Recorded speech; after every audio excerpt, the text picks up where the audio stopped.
It's 5:30, so we will go ahead and call to the special meeting of the Hudsonville Public Schools Board of Education to order here.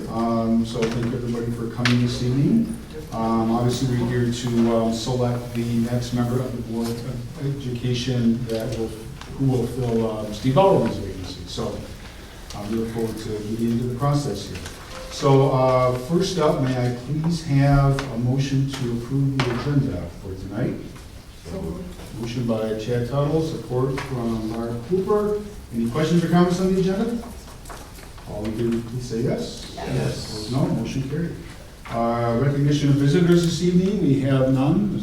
Okay, we have none, so we'll move on from that item. And then we move right into board candidate interviews. So a little bit of by way of process that I'll introduce here as we get going. So we will have the first 4 interviews and down through Marshall, Durham, and then we will take a 10-minute break. That will allow us to catch up on our notes, and if we fall a little behind, we can catch up and so forth. And then we'll have the final 3 interviews. I've got 3 thoughts in my head here. Dr. Vanderjack will be helping us from a timekeeping standpoint this evening, and also from a standpoint of tallying some of the information. He's not involved in the vote, he doesn't get a vote. So strictly to help us out, because I would like to be a little bit more of a board member and get a chance to listen to the dialogue and the answers to the questions and so forth.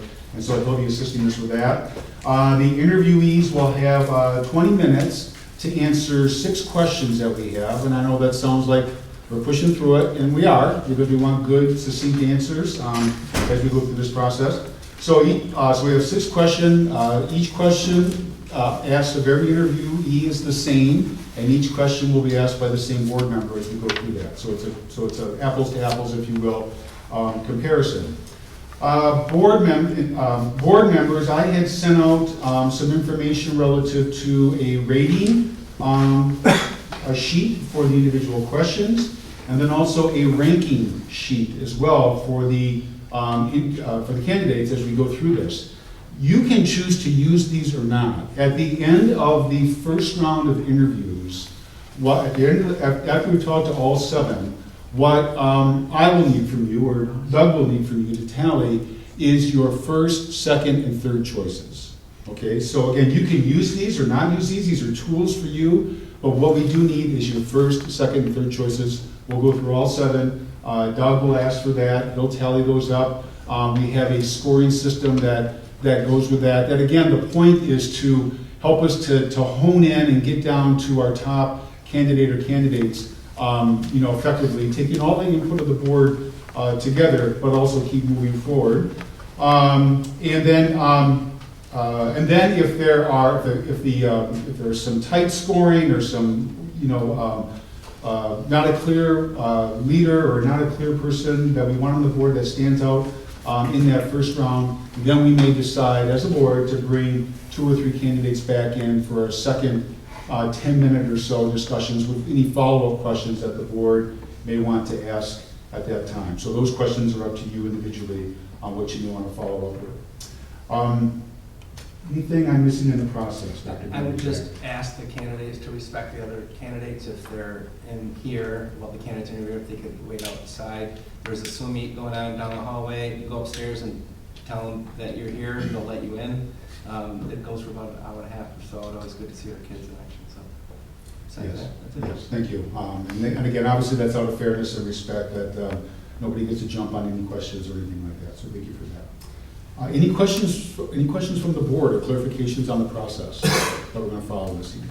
Any questions on this sheet? I know Questions on the sheet? We used it Yes.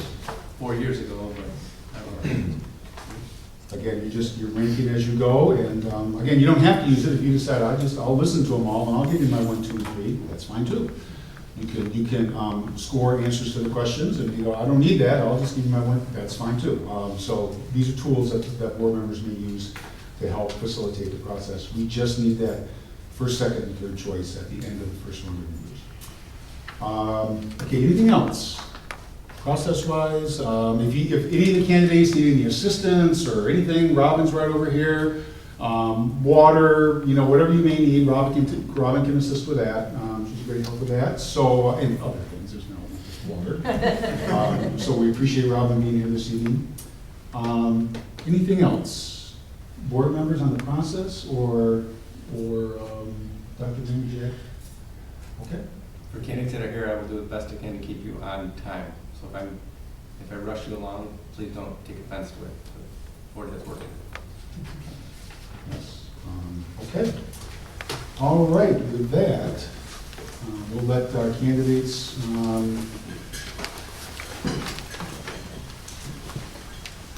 those who are coming up earlier in the process.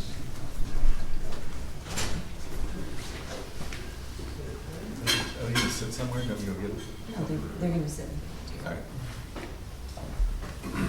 Okay. And first up this evening, we have Tiffany Burks. Hello, Ms. Burks. Hello. We'll do a brief introduction around the table from the board, and then we'll go ahead and launch into our questions. So again, I'm Ken Hall, president of the board, so welcome. Great to have you here this evening. Mark Davis. Jeff Hubbard. Dawn Sneeden. Larry Cap. Nice to meet you all. Great to have you here. Okay, we'll start off with our questions. So first up, what aspects of being on the Hudsonville School Board interested you enough to seek out this position? And related to that, what particular experiences or skills have prepared you to serve as a board member? Okay. It's a complex question. And by the way, we do have obviously resumes and stuff, so we've all given that to all the board, read through all that, so just so you know, we have all the information for everything. So I'll start with the first half of that question. What interested me in wanting a board seat, both in the election and then when one came available for this opportunity. I am someone who's given back and volunteered my entire life. That's just something that I do. I did that when my kids were little in Hudsonville, and I was PTA president and then room parent, chair of various committees. And now they are in middle and high school, and I'm like, what do I do with my time now? Not to say that the board isn't a big deal, because it's not like, what do I do now? Well, let me go for the board. No, that's not it. I believe that I have experience that I can bring to the board. I think we all have certain gifts and talents, and we're put in charge of using those wisely. All right. And I feel like I have that background that I can bring to the board. I'm a lover of education. I have 2 bachelor's degrees, my MBA, and then my Juris Doctorate. I'm a practicing family law attorney, so I advocate for kids every single day, all day. I do court-appointed abuse and neglect cases and juvenile delinquency cases, as well as divorces, custody, child support, that kind of thing. So advocating for kids and listening to 2 sides of a situation and being able to come to a resolution is something that I'm very good at. And so I think that I can bring that to the board. And in addition, I have served on the school board before. I served on Vista Charter Academy School Board, much smaller school. And I am also on the Children's Law section of the State Bar of Michigan. I'm the secretary for that section. Okay, thank you.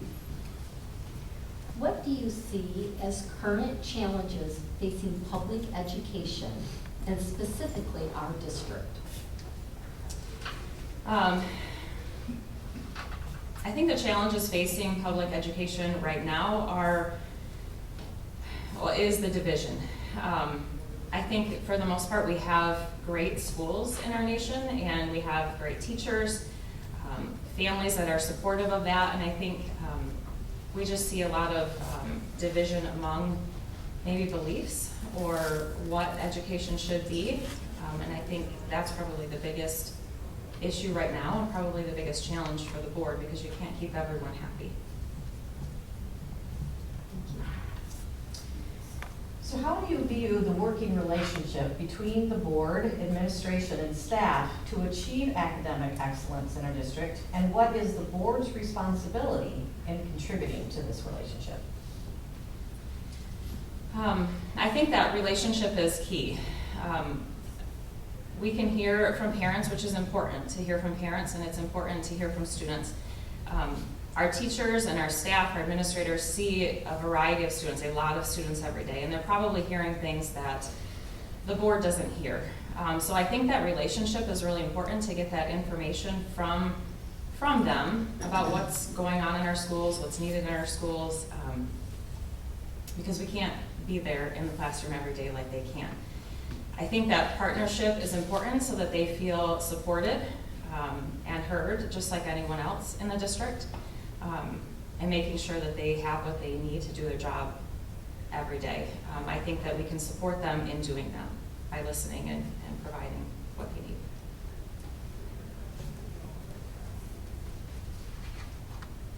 Tiffany, what is your perception of the current state of Hudsonville Public Schools, and how did you come to that perception? Well, I love Hudsonville Public Schools. My kids have had nothing but great experiences. Well, I can't say we haven't had our challenges because it's not perfect. Life isn't perfect, and of course we've had challenges with maybe other students, or had to talk to a teacher from here and there. But overall, I think Hudsonville Public Schools are fabulous. The reputation is great. As a family law attorney, I am comparing schools quite often, especially this time of year in court, because parents aren't going to agree on what school is better. And I'm always happy when I have to argue for Hudsonville because it's a pretty easy win. Hudsonville is with Byron Center and Rockford, East Grand Rapids, and those are all great schools. So I love Hudsonville. Taking a different next question. So the pandemic led to expanded uses of technology in teaching, learning, and working. Can you share your perspective on the positive and the negative aspects of technology as related to education? Sure. I think the positive piece of that was we were forced to come to the times or get with the times and really help our kids with technology, because that's what's out in the world after school is technology. We all use computers every day, and especially now with Zoom. I think it was important for us to have to take that step, even though it was a forced step. I think our students did great, and so did our staff in adjusting to that. I think that they kept their learning up, and that was a great opportunity, and to keep that face-to-face interaction, even if it was via Zoom. The downfall to that is also the Zoom piece of that, or the whatever digital platform that it is, whatever video conferencing, is that it took away that human perspective almost. It's I know you're staring into a computer and there's a human on the other side, but it's just different when you're in person, and so it did take a little bit of that human interaction away.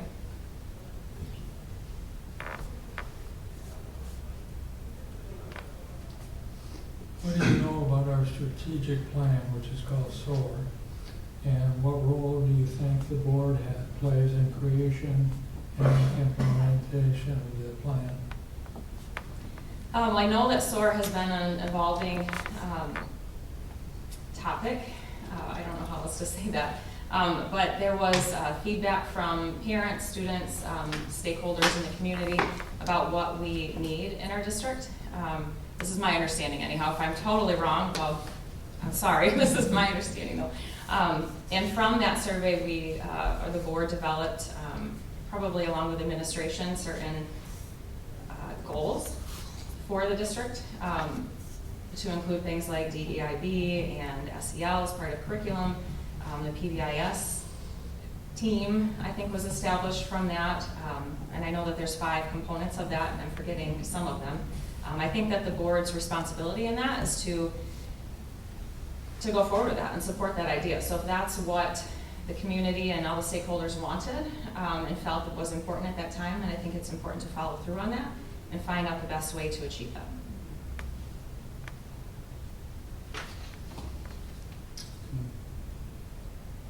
How are we doing, Dr. Vanderjack, on time? You're doing great. Technically, you started 5 minutes ago, Okay, so she's got time. okay. If I need follow-up questions, Yeah, give us a sense of how much. about 15 Okay, minutes. we'll open it up then. We'll give every candidate the same amount of time. We want to be fair across. So we'll open it up to either further, explanations or expansions on any of the questions that we asked already, anything that you wanted to get out there on any of those topics, or any follow-up questions that the board, or expansions on these questions that the board may have at this time. So anything that you want to expand on, and any of the answers that you provided, Ms. Burks, or start there? I don't think so. Okay. Board members? Yes. Just wondered what questions you might have of us. Yes. Oh, gosh. I didn't think about this. I suppose I would like to know what you view as the most challenging thing on the board. Since that question was posed to me, I'd like to know your perspective on that. If I can ask that question. If I can't, then you can tell me I You can't. can ask any question you want to. I would go with your earlier statement about division. I think on the board and in the community, we have a lot of things going on. Not horribly unusual, this is a big district, but I think going forward, my thinking, that's the thing we need to challenge probably the most. It's just me. Thank you.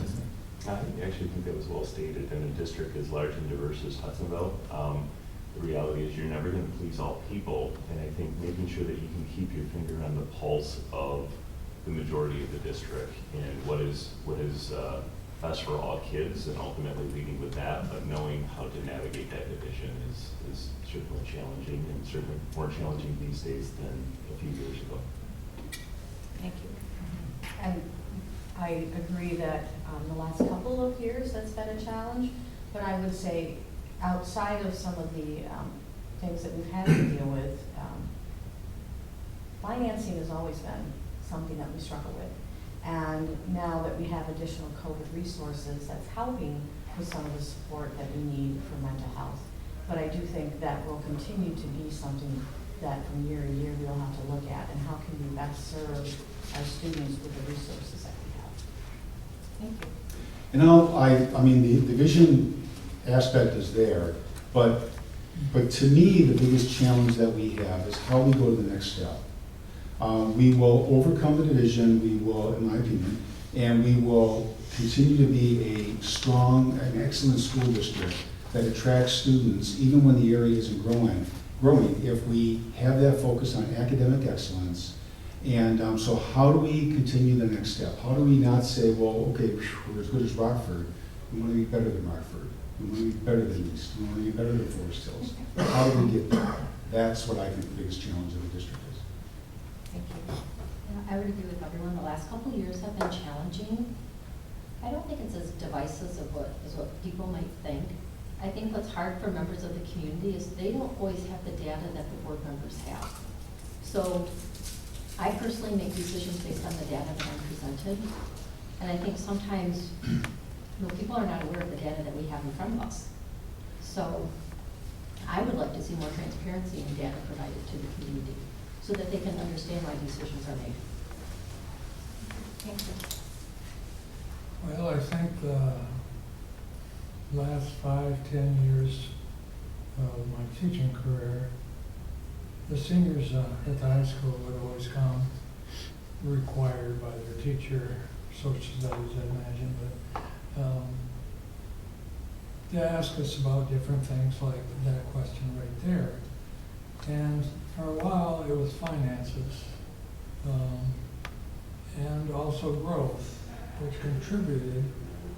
Building buildings that we didn't have before cost a lot of money, and so building and growth, I think, were by far and away. And then the pandemic hit, and there was a whole different sense as people were divided between mass and non-mass, and many of our decisions were made by Ottawa County Health Department, and we really didn't have control over it, but there still was that division. And yeah, the division that we have now is kind of a different nature, and we need to get a handle on that.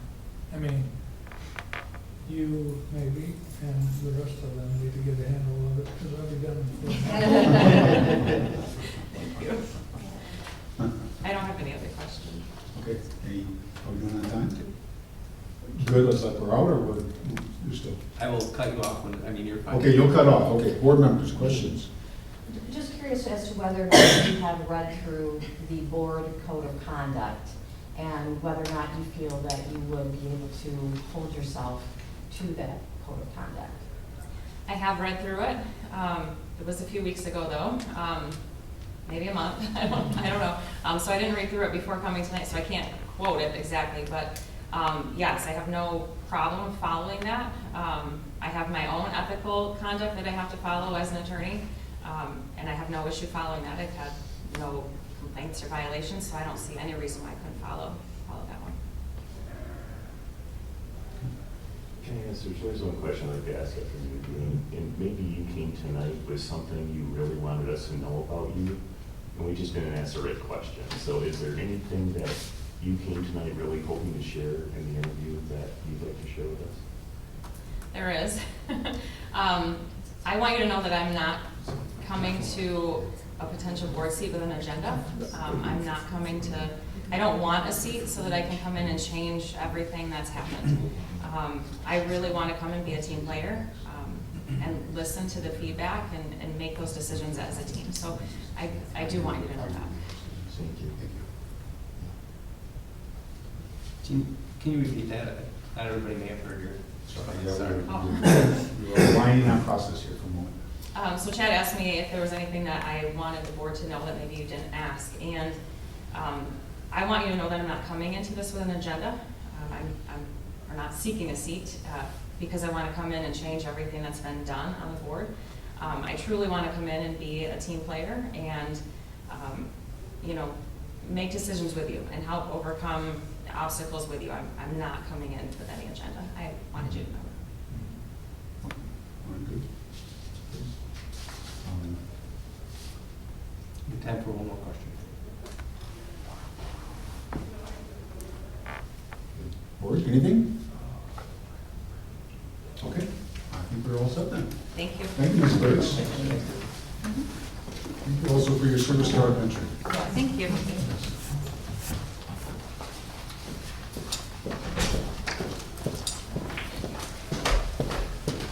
Just to clarify the charter, she should be your first choice right now. She's looking at Exactly.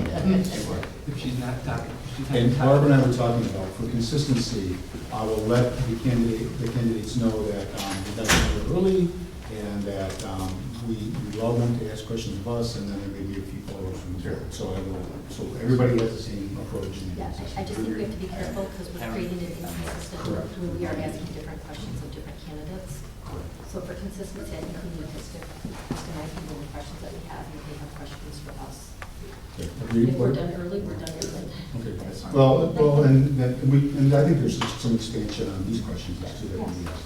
So I agree with Dr. Hoover. Let's stick with that. Okay, Mr. Dewitt, welcome. So we were just talking about, again, and sometimes we just process this as we go here a little bit. Sure. So the previous candidate, we got done asking our questions and she got done answering just a little bit early. So we asked if there was any questions that we had of the board, and then we want to stay true to the 6 questions that we have here. Sure. So there may be some follow-up questions from the board around these 6. Okay. We want you to expand, Sure. but we're not going to go too far afield from that and ask questions. Okay. Okay. So again, just kind of checking the process. Want to make sure you know and Absolutely. that we're consistent. Did I get that right? Okay. Thank you. Okay, are we all set then? Okay, we'll do a brief round the table introduction, and then we'll go ahead and jump into the questions. So again, Ken Hall, President of the board. I've been on the board about 20 years, so great to have you here. Yeah, thank you. Mark Davis. Chad Tuttle. Johnson. Larry Kelly, yeah. Who's making it known that he's leading and Couple months. I was his wife's teacher. I'm sure you had a connection there somewhere. You're aging yourself. That's pretty obvious. Okay, Mr. DeWitt, we'll go ahead and jump in. Again, we have 6 questions. Each member will ask a question. So the first one I have, and my question is, what aspects of being on the Hudsonville School Board interested you enough to seek out the position? And related to that, what particular experiences or skills have prepared you as a board member? So, Thank you. Mhm. So first of all, I just want to say thank you for the opportunity to interview. I know this is a tough decision for you guys to make, and it's a very important one, obviously, for you all and for the community. So thank you for having me. What aspects sort of motivated me to be a part of this discussion? I would say, at my core, I am someone who wants to do good, right? And as a young kid, I thought when I was younger that I wanted to become a school teacher, and I went to schools and took classes to go into education because I wanted to make an impactful difference on students the way that the wonderful teachers of Hudsonville influenced me.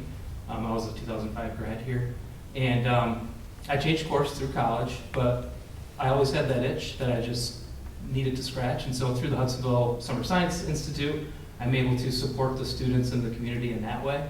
I would say I feel like there's more that I could offer to the community and to the school, and summer science is one way that I can do that, but another way that I also do that is as a board member on the Hudsonville Education Foundation.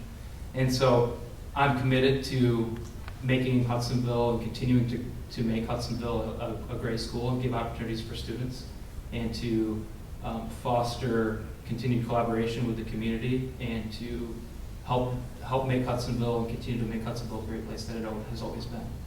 Aspects that I bring to the table, I would say, first of all, I love students. I have I have two kids in the district right now. They're both at Albert Elementary. And so I'm personally invested in the success of this district, not only because of them, but also because, like I said, I was a graduate here as well. My wife is a secretary, or she's a clerk at Jamestown Upper, so I got that personal connection. In addition to that, like I mentioned, I'm a board member on the Education Foundation, and so I offer a perspective and experience in that regard as well. And I would say the last thing, in my career, I'm an environmental consultant. I'm a team leader. I have 20 people that report to me. And through that, I have the leadership skills and the capabilities to help foster collaborative decision-making and do what's best for the broader good. okay. Thank you. Thank you. What do you see as current challenges facing public education, and specifically our district? So it's not hard to look around and see some of the challenges that we're facing.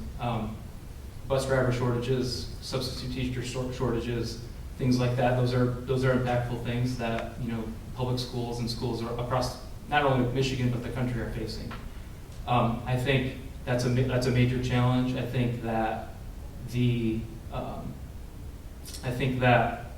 there's a part of that I think comes through attracting great teachers, keeping teachers happy, making sure that we're supporting administrators and teachers the way that they need to so that they can do their jobs effectively.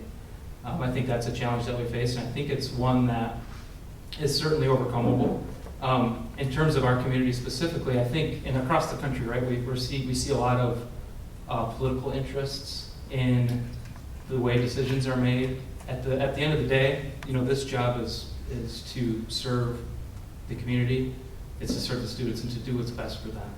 And at my core, that's something that's very, very important to me, because I think that the students are our future. And as an employer and someone who interviews 5 people a week lately, you know, I can see firsthand that you know, there are things that I think students could benefit from having, you know, continued exposure and continued opportunities to kind of do the things that Hudsonville's continue to contribute. Larry has an amazing. Want me to get it, Larry? Should I answer? Larry, I didn't know you had a cell phone. I've been calling your home phone for 4.5 years.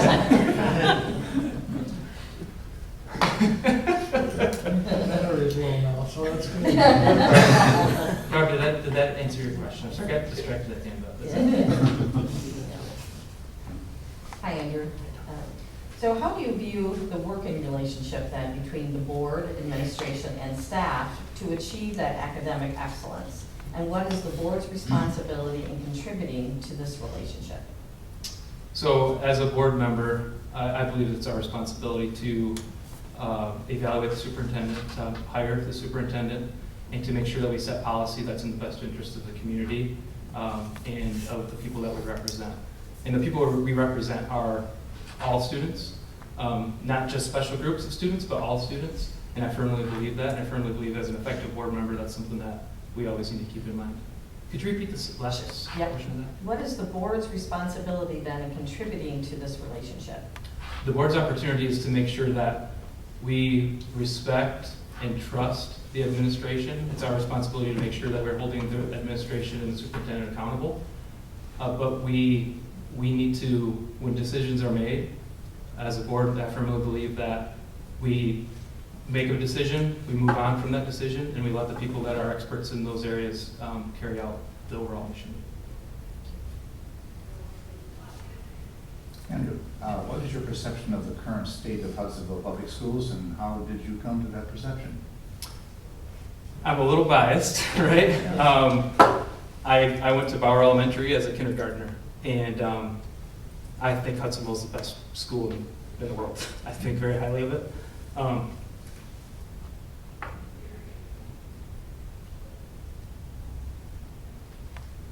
I've had some teachers and coaches in my life in this district that have made a big difference to me.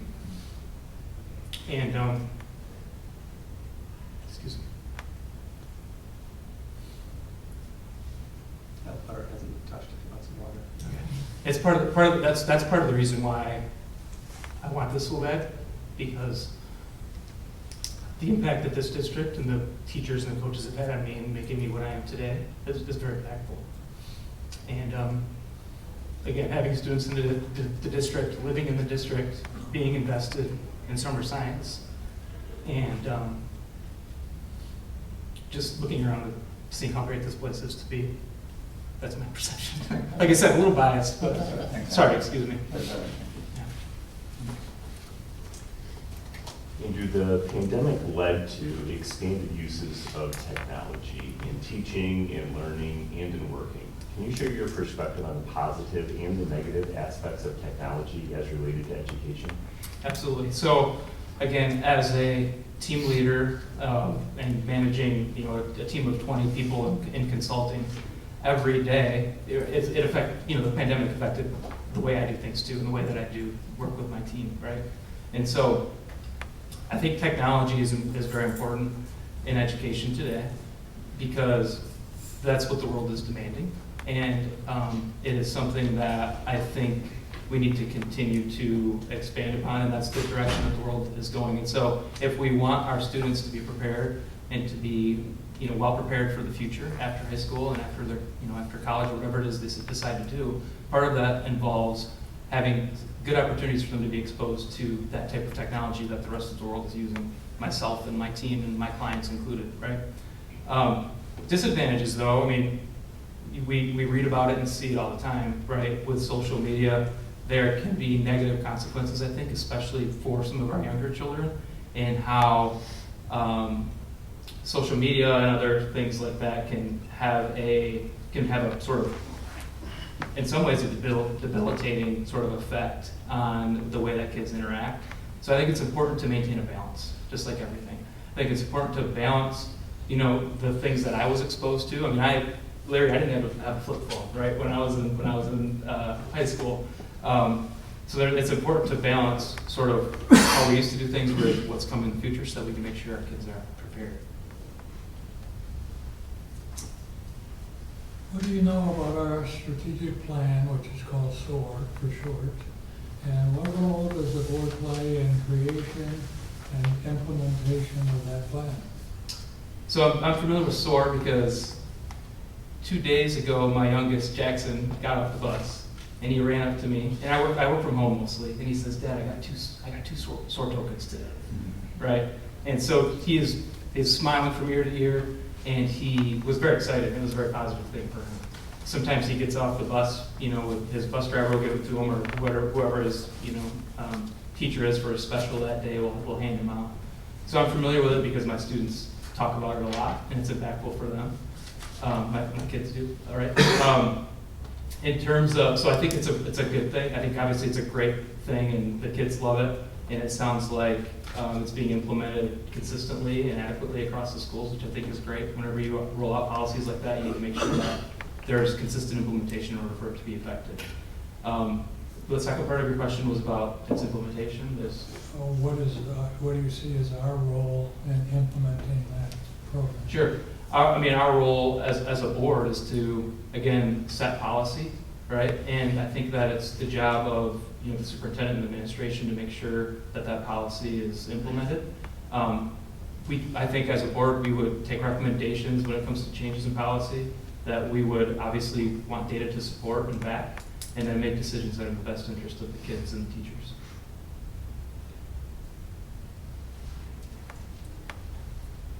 Okay, you have time? Okay. Mr. Dewitt, anything that you would like to, any questions, one or two you would like to ask the board? Yeah, I'm very curious from the board's perspective, just to kind of circle back to one of the questions that you asked me.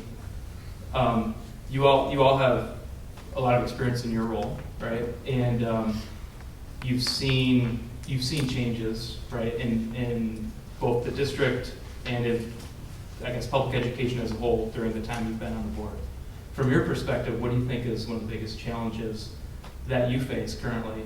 And what are you looking for in a board member that can help you overcome some of those challenges? I guess I'll leave it open to whoever wants to answer. I can start here? You go ahead. Okay.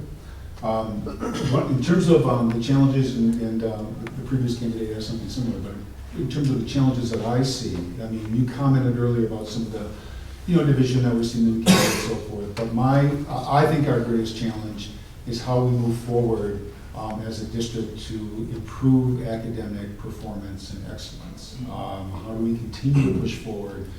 We have the benefit right now of being a growing district, which drives more revenues and so forth, because we're a very good district, and also because we're in a really good sweet spot, within the county. At some point, that's going to end, and what will sustain us is academic excellence, where people say, I got to go to Hudsonville because they're the best. And so that's what I think about, and that's important to me from a board member joining who drives that. It's about academics. So we're here to teach kids. It's about academic performance.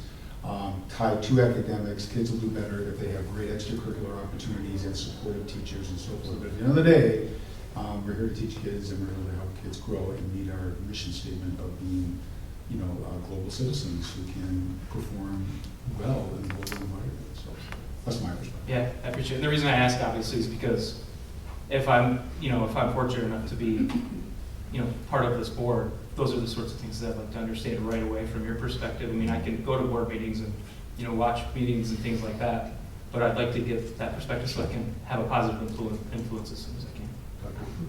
I would say the divisiveness is definitely a problem. I don't think we're as divisive as what people think, though. Everyone here wants what's best for all the students. Everyone. And I think there needs to be dialogue. And how do we get there? And there'll be give and take on all issues. Looking at potential learning loss from COVID, I think is going to have to take priority.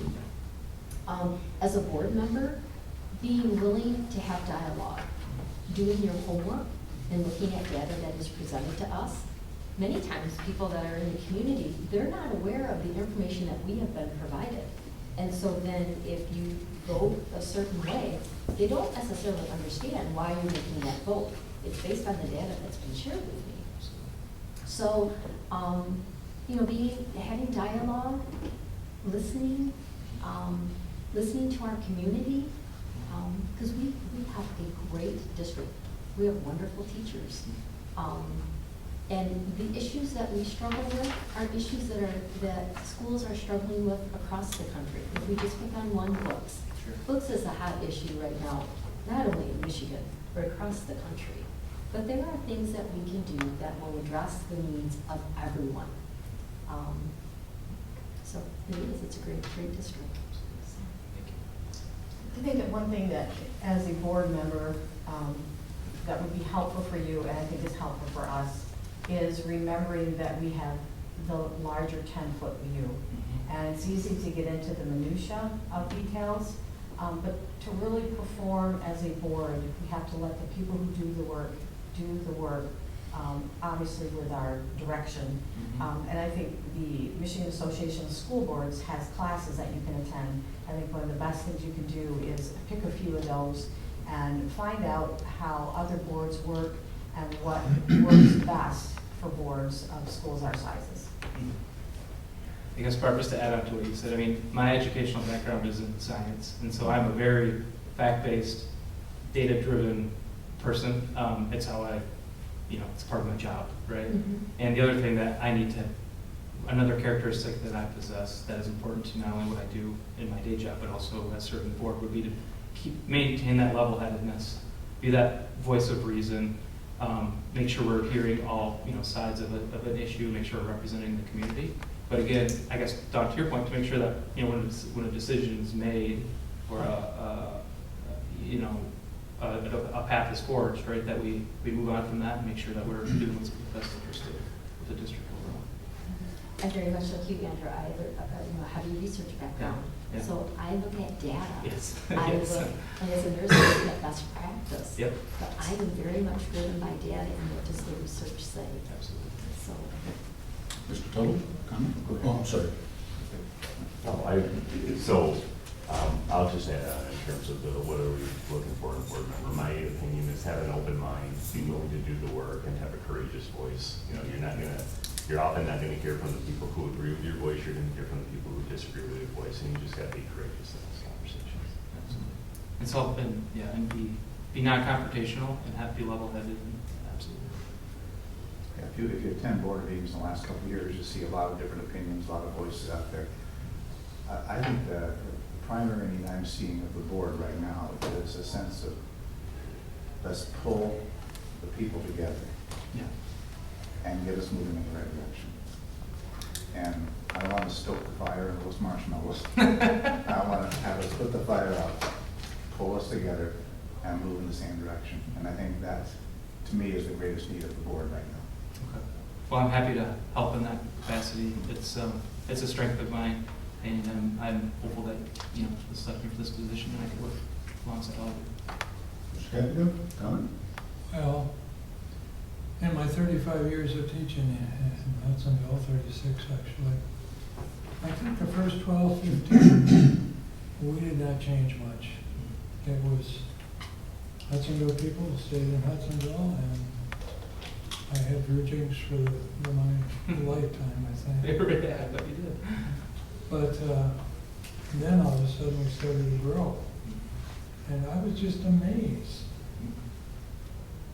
Wherever those people came from, how they readily accepted Hudsonville's values and what we did. And of course that saved a whole lot of trouble and so on, but it really kind of surprised me. I mean, we think of Rockford as being better than us. Back when I went to West Ottawa, it was Holland Christian that was better than us. But those people came here from all over and were readily accepted the way we did things and were very supportive. And we have not departed very far from that. We may have departed a little bit, but not very far. Yeah, and I think that if I can go out on a limb here, I think it's important to understand that as the world changes and our mission to make sure that we are preparing our kids for a global society, that we make sure that we identify that as we grow, things change we get more diverse, whether it's a religious thing, a socioeconomic thing, an ethnic thing. Our community is growing and will continue to grow, and I think it's important to understand that and embrace it.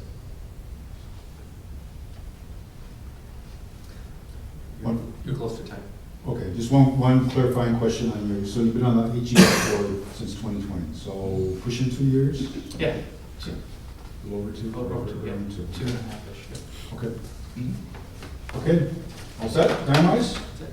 Okay. Thank you. Thank you, Mr. Dewitt, we appreciate it. Thank you, appreciate it. You take the water. Take it.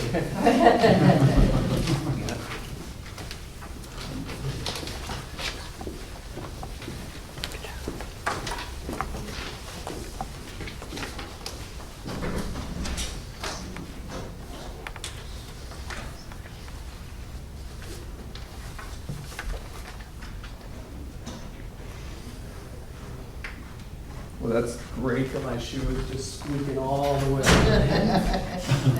You guys probably just heard it if I would have said it. Good evening. Good evening. Well, welcome. Good to have you here. So again, just an overview of kind of how we're going to approach this. We have 6 questions that the board members will ask, one for each of us. And then we have been finding with the first couple of candidates that there's been a little bit of time left over as they go through those questions. And so then we're allowing the candidates to ask the question of the board that then we'll all answer in turn around that. Again, Dr. Vanderjack is keeping an eye on timing for us. So we'll do a brief introduction and then we'll jump right into it. So mine again, Ken Hall, president of the board. I've been on about 20 years, so welcome. Great to have you here tonight. Thank you. Hi, John, I'm Mark Davis. Hello. Chad Tuttle. Hey. John Sneed. Yep. They're capping down. Yep. Okay, we'll jump right in then. First question, what aspects of being on the Hudsonville School Board interested you enough to seek out this position? And then related to that, what particular experiences or skills have prepared you to serve as a board member? Okay. So honestly, it was the reason that I wanted to become part of the board was just, I've always loved education. I wanted to be an elementary teacher when I was going through school. And then once I went to college, I was like, ooh, how am I going to support my family as an elementary educator? So I ended up going a different path, but I've always been passionate about education. So I was always looking for a way that I could get back into education and serve students and serve communities. And I've been able to do that through teaching at Grand Valley at a collegiate level with nursing students. And then really what it was is I have 3 kids in the school system, and the reason we have 3 kids in the school system is we lived in Grand Rapids. I moved away after high school, after I was out of school, and I moved out of Jenison, Hudsonville, and I never thought I would move back. I met a person who lived in Grand Rapids, and it's a whole new life, and I was like, I'm not moving back to Hudsonville. And then we had kids, and then they were in school, and one of the things that brought us back here was we wanted our kids to be at Hudsonville Public Schools. Primarily starting off at Jamestown, Lower, Upper, and Rising. So when we moved back, that was the age our kids were. So with that said, I know it's been a hard 3 years, 4 years, especially the last 3. And I knew there was 3 seats opening up, so that made me want to put my name in and run and make a difference and see if I could help bring a conversation to the middle ground, to bring people together, to talk things through and find good solutions for our students. And then of course the seat opened up, so I interviewed. So I really want to serve our students, serve our community, and be a voice to help bring people together and bring out what's best for our students and community and staff. I feel like there was a second part to that. The questions were what aspects drew you to the school board and what particular experiences or skills? Thank Steve, you. do I knew I was forgetting the second part there. I appreciate it. So skills-wise, I have a pretty long background as far as a business management, business administration degree. I actually worked in a recruiting office, so got very used to interviewing people, talking to people, having conversations, asking the right questions to get to know someone and where they may be coming from and the skills that they have. So I think that's one aspect. But then honestly, going through nursing school, being a nurse practitioner, I've learned how to actively listen to people, to seek to understand where they're coming from. And I think that's a huge skill you need to have on a board because you got to gather information from everyone. You got to gather information from board members, from the community, from students, from parents. And I think you have to learn to listen first and take it all in and then seek to understand where they're coming from and then take that information back to come to the right solution that's going to be best for all the students and everyone involved. So that's one skill. And then I think, I'll be honest, I've not been on a board before specifically. I've not been on as far as that experience, but I think the other experiences I bring also is with population health. I know how to positively impact a population from what I've learned in school, from what I've done as a nurse practitioner, and I think that's one thing we have to think about, students in the community as a population, and what we do for our students affects it as a population. So I know how to manage and work with population change, and I think that's one of the things that we impact as a board. Great, thank you. Okay. What do you see as current challenges facing public education and specifically our district? So I would say, I mean, right off the bat, the challenges that we're facing that are coming up at the board meetings right now. So, you know, looking at concerns over books, concerns over the curriculum that's being placed into the system as far as SEL and DEIB, and how are we approaching books that parents feel shouldn't be in school. I think those are three of the big issues that we're looking at within our public education, and I know that came up at the state level too, with education across the entire state. So I would say those are three major issues. But then you have to remember that even if we have those three issues, we still have to manage everything else that's going on with a building project and with a lot of other things. So we're trying to deal on these focused problem issues. But at the same time, as a school system, you also have to, especially in public education, continue to get appropriate funding for your students, continue to maintain buildings to have a good situation for your students to learn in, continue to improve your staff support, your administrative support. So I feel like the list goes on, but that's a few that I can think of off the top of my head.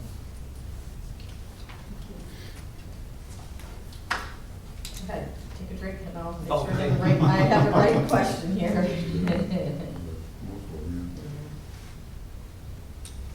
Well, thanks, John, for being here.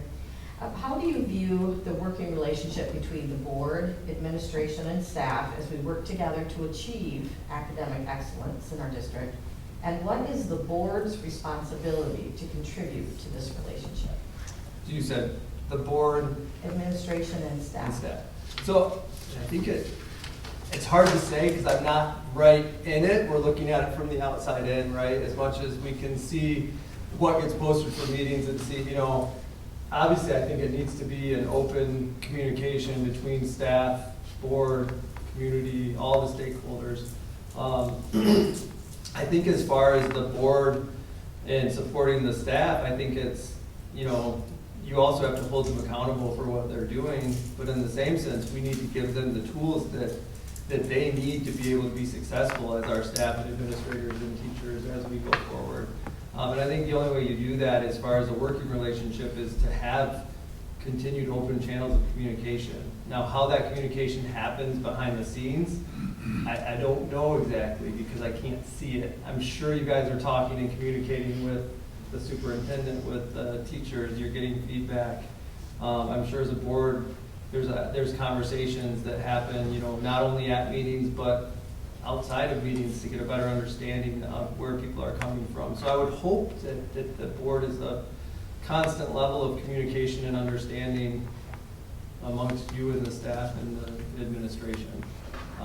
I think that would be how you could support it and move forward and come to good conclusions for students and staff.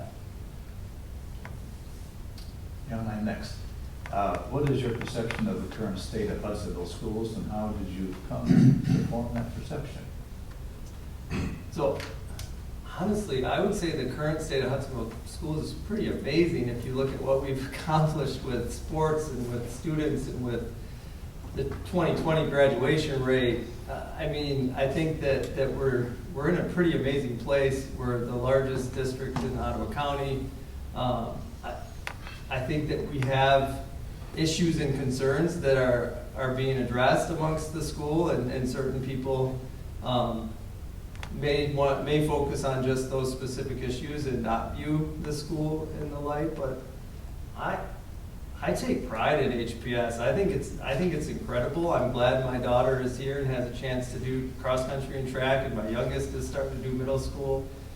My son got to go to robotics world championship in Texas last year. I mean, those opportunities don't happen at all schools. So I think the opportunities we create for our kids, the graduation rate we have, the college acceptance rate we have, the students still entering tech center, I think what we're doing to prepare our students is phenomenal. I think we're preparing them to be successful adults, and I think that the fact that we're also utilizing, SOAR with strategic objectives to achieve success, I believe,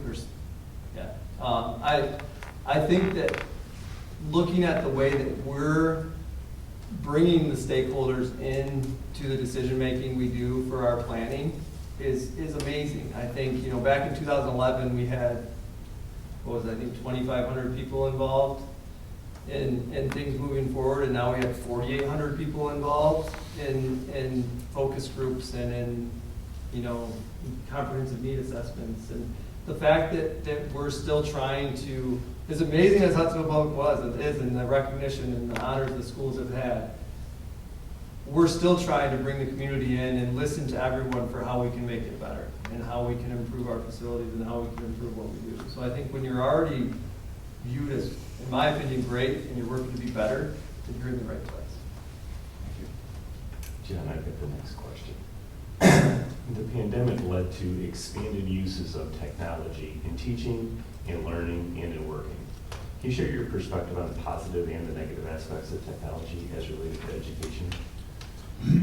So this is a tricky one because I think technology is phenomenal and it's great, from kindergarten through graduate school to be able to jump in on a meeting and do a lecture and listen to a recorded lecture, creates access to learning, right? Access to learning that we didn't utilize like we did before the pandemic. But that also created a strain on teachers. They had to learn a new way to put together a lesson plan. They needed to learn a new way to teach their classroom. And how do you do virtual learning with first graders compared to how you do virtual learning with seniors? It's completely different in how you're going to utilize that technology. So I think you have to look at how does that technology work best for different age groups, because it's not going to work the same in elementary as it's going to work in high school. So I think it creates a great opportunity to allow easy access to, articles, to quiz results, testing, to lectures, to, as kids would never want it, potentially no more snow days because they can do virtual school if they have to stay home. But I think that then you have to think about, okay, well, what extra training are we providing to our teachers for that information technology? What are we doing to support them as they learn how to navigate? Because some teachers may have never really used that virtual education much at all. So it creates an opportunity to better serve our students and allow our teachers to maybe work remotely if they need to. But it also creates a new challenge of how we make it work and how we educate. And it's another financial investment. How are we providing for the students to have those, those computers or iPads, or what are we going to use? So, which I know all my kids have them because you guys provided them, but that's a cost. Those weren't free. So, it changes how we're approaching things, but also, and I know that is one of the things with information technology that's currently in the 3-year plan for how we're going to approach that. So. Well, you had mentioned SOAR a little earlier, so what do you know about our strategic plan SOAR? And what role does the board play in creation and implementation of it? So I believe it was 2011 when the board decided to move forward with SOAR. And my understanding, or at least my understanding I came to, is really it was a really remarkable plan, by the way, to gain input and feedback from all our stakeholders, from the community members, from the parents, from staff, from administrators, from the, I think I said students, but to get their input for how we make decisions and how we improve school and the system and everything that we're doing. If I recall, the initial plans have changed all-day kindergarten. It changed traffic routes for how it would work better in school parking lots. And like I said before, 2,500 people were involved back in 2011. Clearly it's working to get input from people because it's still around 11 years later. well, I guess it was 2020 or 2019 when we actually did some of the other work for it, 2020, I believe. So 9 years later, it was up to 4,800 people doing focus groups and need-based comprehensive surveys, and getting that impact from the people that we should be serving to help move forward with our plan, I think is phenomenal. So I think that it's important that we get that feedback and that we use it. And I'd like to see the next time we do one, it's 6,000 people. So.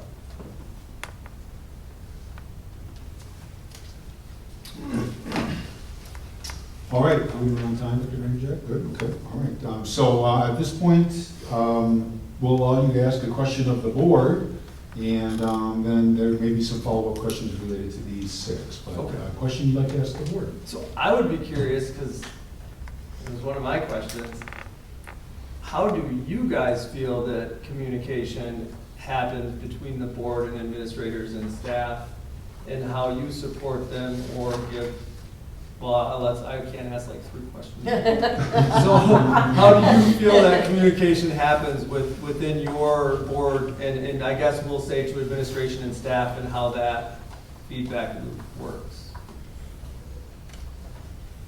I'm reading another question.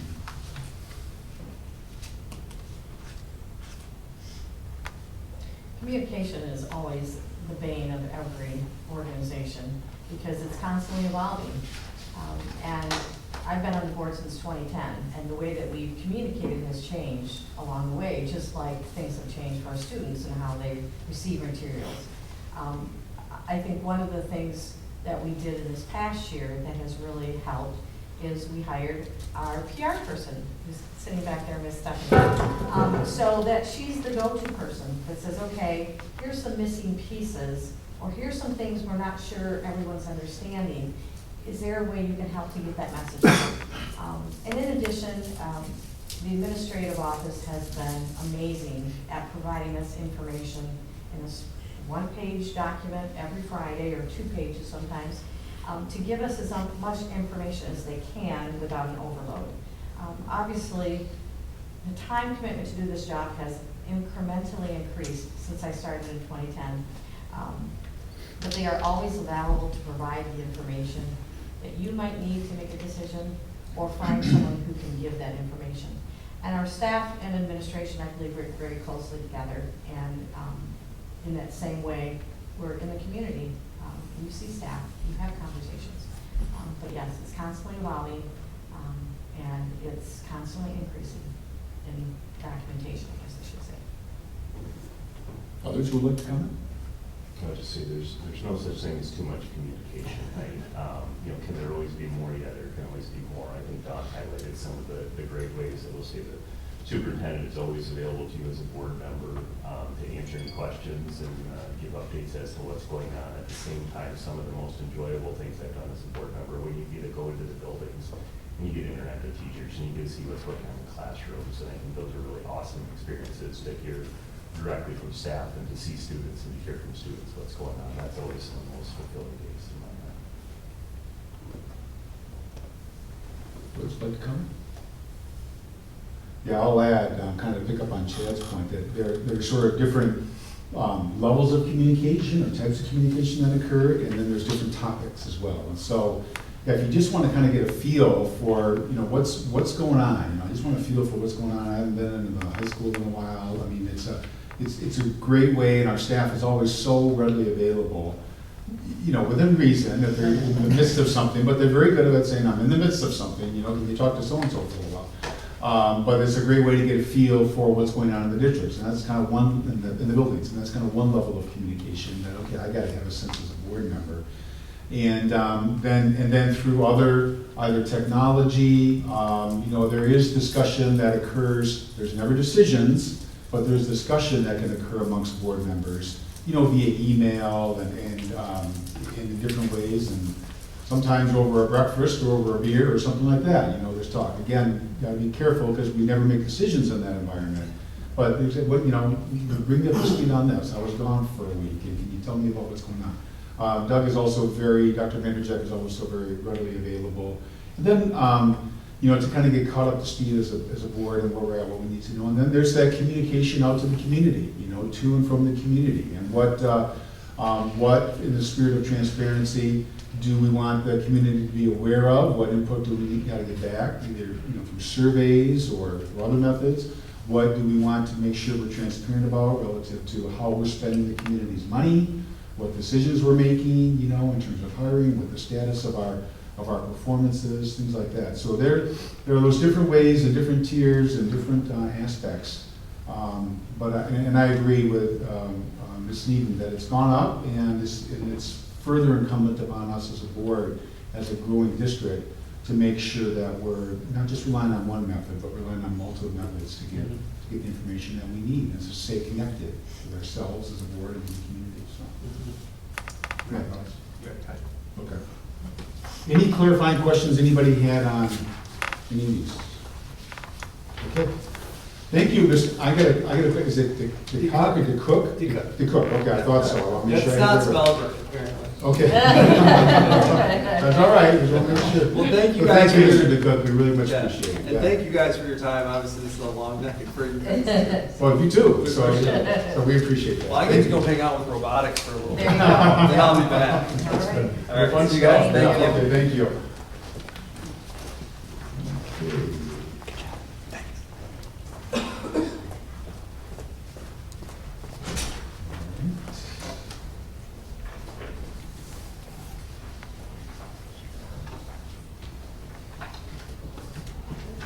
Okay, next we have commercial Durham.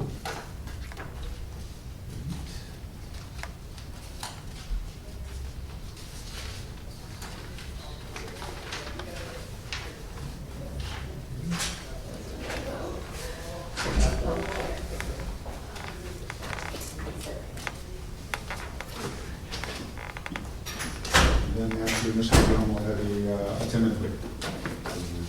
Good evening. Good evening.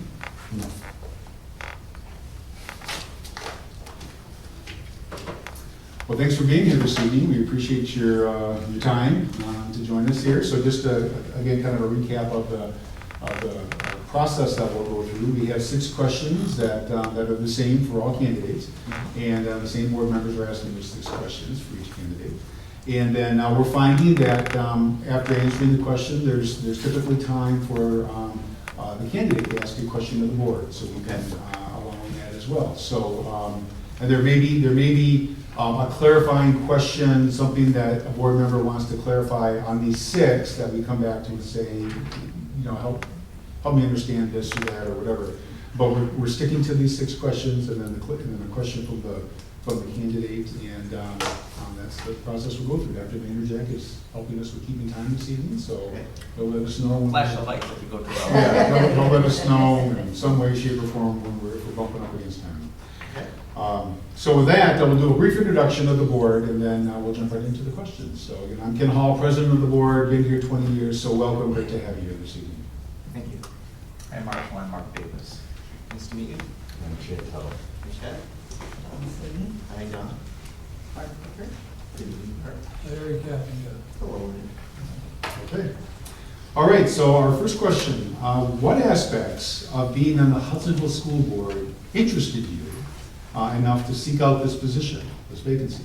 And then related to that, what particular experiences or skills have prepared you to serve as a board member? Okay, great question. So the aspects of why I would want to be a participating member on the board is I've got a personal interest in the school district of Hudsonville.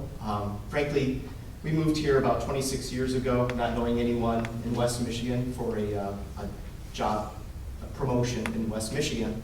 And one of the primary reasons that we moved to Hudsonville was the school district. My wife was a teacher in New York, and we knew other people that lived in different school districts. So we thought, all right, how do we figure out where to go? And that was one of the primary reasons. We looked at the NEEP scores, and the scores were very good compared to other school districts.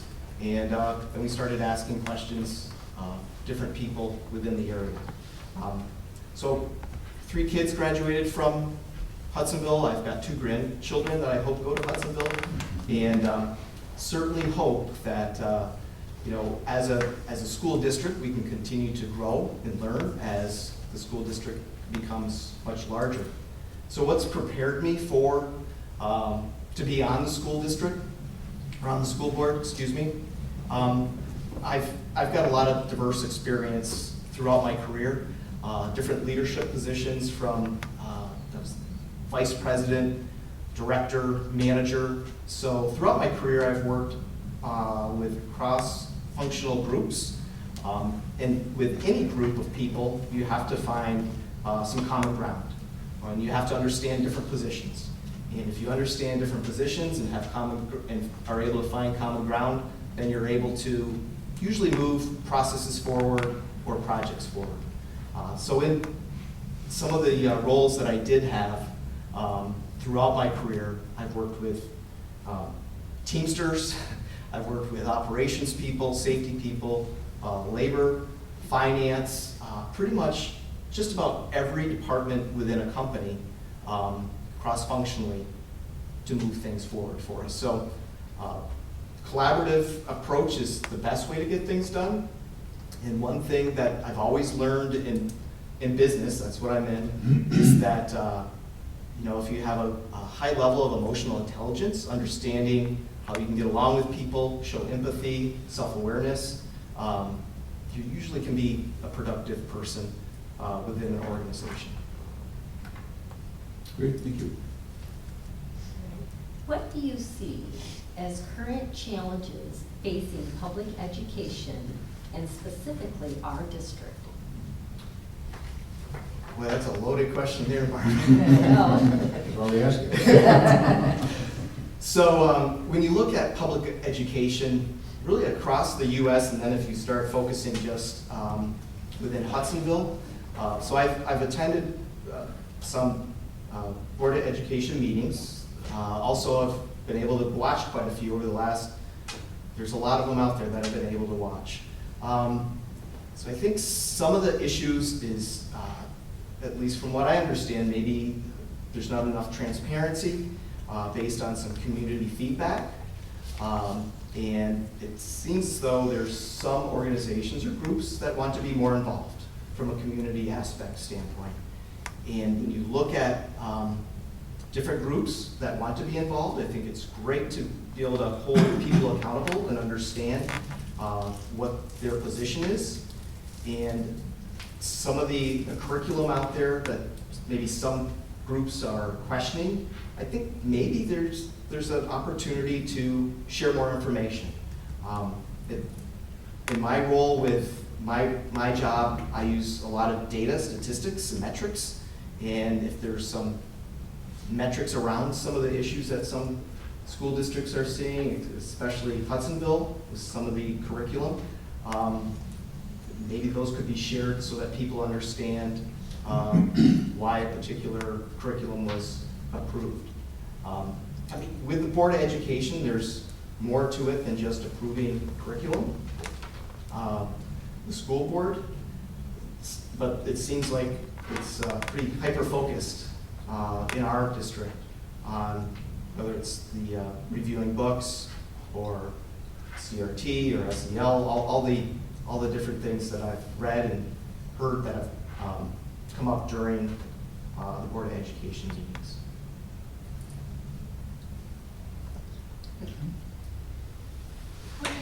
See next. So how do you view the working relationship between the board, administration, and staff as we work together to achieve academic excellence?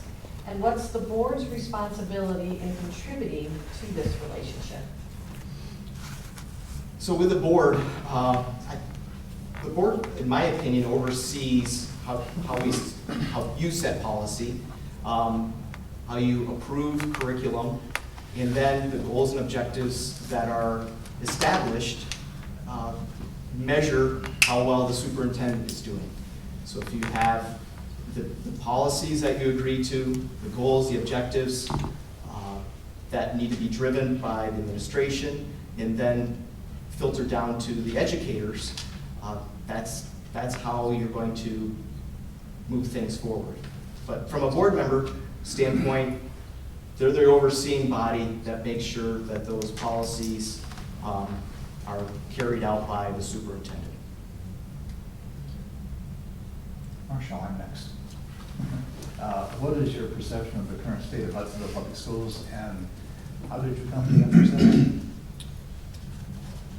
So I think Hudsonville Public Schools, we have one of the best public school districts in the county for sure. Maybe in West Michigan, maybe all of Michigan. But just reading some statistics, we're highly regarded as a very good school district. So getting back to the statistics side, that's how I was doing some research and saw that Hudsonville was one of the top tier school districts in West Michigan. Just look at the expansion that we have. It seems like Hudsonville School District is kind of a destination school district where people are moving into because of the reputation that Hudsonville has. With the influx of all the construction that we're doing in housing developments, I think that just speaks volumes as far as how well the Hudsonville School District is regarded. Now, is there always room for continuous improvement? Of course. But that's the feedback that I've received from people when I talk to other people from different school districts as well. Marshall, get the next question. So the pandemic led to expanded uses of technology in teaching and learning and in working. Can you share your perspective on the positive and the negative aspects of technology as related to education? Sure. So during the pandemic, I worked out of my house as well as my wife, and so that definitely made it a little challenging from a spousal standpoint. But, you know, so there's some positive things that came out of the COVID from a distance learning, because think of all the technology that we had to invest in, and the ability for all of our educators to learn some new skills. From my perspective, I think the best way for anybody to learn, at least for me, is to be in a classroom. Technology certainly could probably help offset that, but with the technology that the district invested in, I think the kids, the students did a good job, but the best way to learn is to be in the classroom. But it was a great learning experience, I think, for the educators to learn some new skills, because that was a very difficult time for, if you're a working parent, working from home, you have kids, and it was a tough time. But I think Hudsonville did a great job to overcome that. And tough time, but a good learning experience for everybody. What do you know about our strategic plan, which is called SOAR? And what role does the board play in creation and implementation of that bill? So SOAR, I know there's 5 different quadrants, I believe, and there's different quadrants that one's curriculum, one's facilities, another one has something to do with special needs. I think so I'm probably going to miss one. There's also another one encapsulated around extracurricular activities. And it's the strategic plan for the district to move forward, and that was approved to move forward in the next few years with short-term goals, long-term goals, and then ongoing goals. I know I didn't hit it perfectly, but got some of it there. Okay.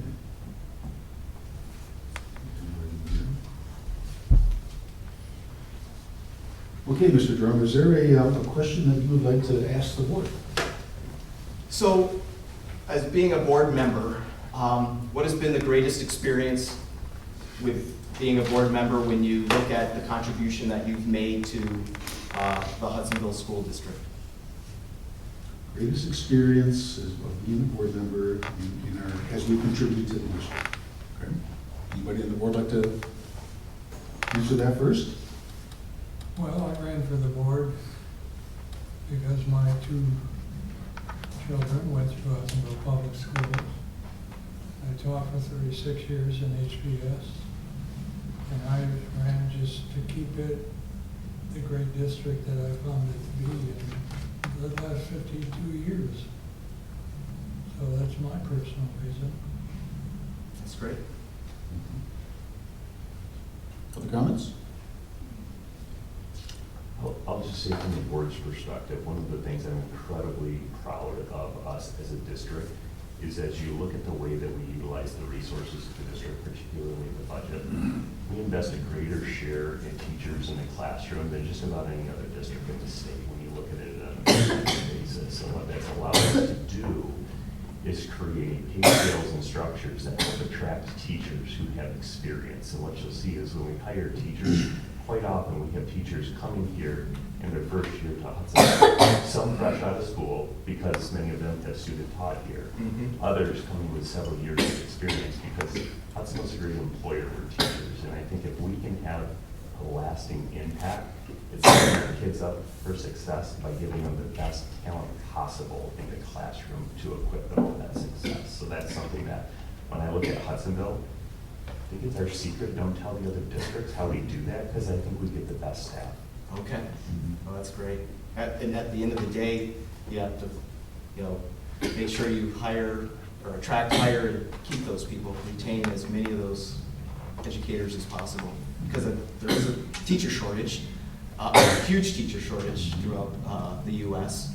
But that's great that we're able to keep our classrooms full with the most qualified educators. We have been able, so I've had 5 kids go through the district. My last one's a senior this year. And so my first one graduated 16 years ago. I've got one graduating this year. So, in that time that we've been in the district, we have seen, my wife and I have seen the opportunities for students, not just our kids, but all students, grow and expand, be it in academics and in extracurricular activities. So kids, and there's nothing more, it's so, I shouldn't say more, but it's so rewarding to see an opportunity come along for a student that said, I just don't have any, I know I was having maybe a hard time connecting in the district, but now here's this extracurricular or this class that I can connect with and really grow and flourish in. And so that expansion of opportunities for our students, for special needs students and so forth, has been a really rewarding thing. And a specific example of that was this past year, we offered sculpting class for the first time, right?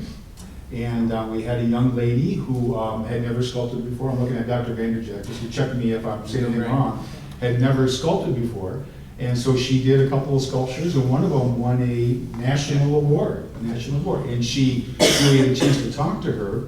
Never sculpted, but was just connected to it and drawn to it. And there's a student who, who knows if she would have connected in another way, maybe, but maybe not. And now she's got a connection with the school and a connection in life, that will last her the rest of her lifetime. And again, whether it's academics or extracurriculars in various clubs and whatever, it's very rewarding to see as our district has grown. We've kept that emphasis. And to kind of pick up on the point made earlier, great teachers bring that with them. Mm-hmm. Like, hey, we can expand, we can do more, we can offer these things. Great programs, great opportunities that help kids connect and do better in school and do better in life. Mm-hmm. So that's, for me, that's been very rewarding. That's great. I think for me, more so than rewarding for myself, but to say an experience that really sticks in my mind, there's 2 of them. One was the first time I put a shovel in the dirt to build a building, and to understand the levity and the importance of what we were doing, even though you couldn't see the building at the end, and to realize I had a small part in contributing to providing these amazing spaces for our students. And I think one of the other experiences that made me, again, see how important our work is not that long ago, there was a parent who sent a letter and told about their 3 or 4 graduating kids and how they went on to amazing responsibilities as doctors and professors, and how they specifically said their experience here at Hudsonville greatly prepared them as they moved on. And to see that sort of end result beginning for these students really made me proud and made me realize that in the midst of things that aren't perfect, we are still producing students from great families doing great things. That's great. I had coffee with a friend here about a week ago, and he was telling me about his son who's been quite challenged and a lot of issues, a lot of problems socially and emotionally and academically. And he told me how the principal down at Jamestown, what's his name? He's Upper Lower. Andy Siegler, turned this kid around. It was like he reached in and rescued that kid and put him back on track. So that's the kind of thing that turns my crank here, to hear from a parent that a teacher has made an impact. Because at the end of the day, you know, we learn all the lessons, but it's the touch of the teachers and the lives of the students and the administrators that makes a difference. It is, and you make a great point, Mark. So my wife's a teacher, my mother was a teacher and a principal, and my wife loves her job. I like my job, but she makes a difference every day. All the educators do on all these students, and we all can make a difference in our work life, but the educators make a difference on those children every day. They do. And it's exciting to hear. Mhm. The teachers can make a lifelong lasting impact.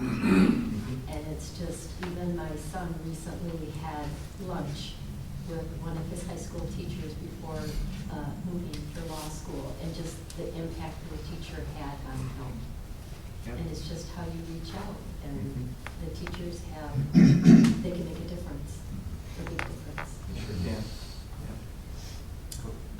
Time. Did we miss anybody? We got everybody. Okay.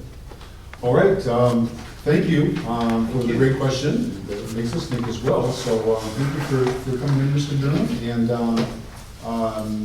we appreciate your time, and we appreciate your participation in the process. So Thank you. thank you. Enjoy your evening. Thank you. Thanks a lot. Okay, with that, we are taking a 10-minute break.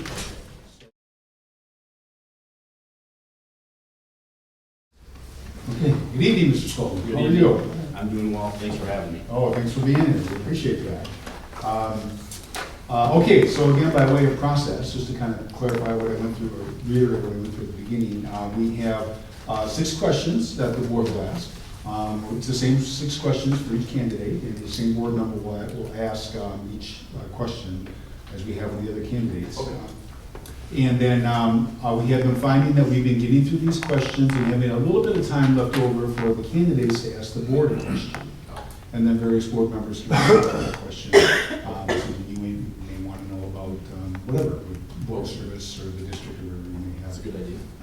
In mind. So we're finding that's working out well for us. So with that, we'll do a brief introduction and then we'll go ahead and jump into it. Again, I'm Ken Hall, president of the board. It's great to have you here this evening. I'm Mark Davis, the founder of Mark Davis. Congratulations. So, I will say this, I'm gonna resist the temptation to do any Dutch bingo, but I think, Mr. Ken Hall, you're the only one in Dr. Barbara Cooper that I, just off the top of my head, I can't, bang, bang, bang. I went to school with your son,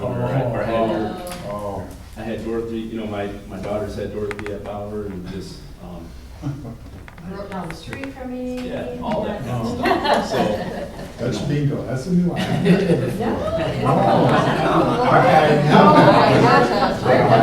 Now you learn something every day. I've learned something today.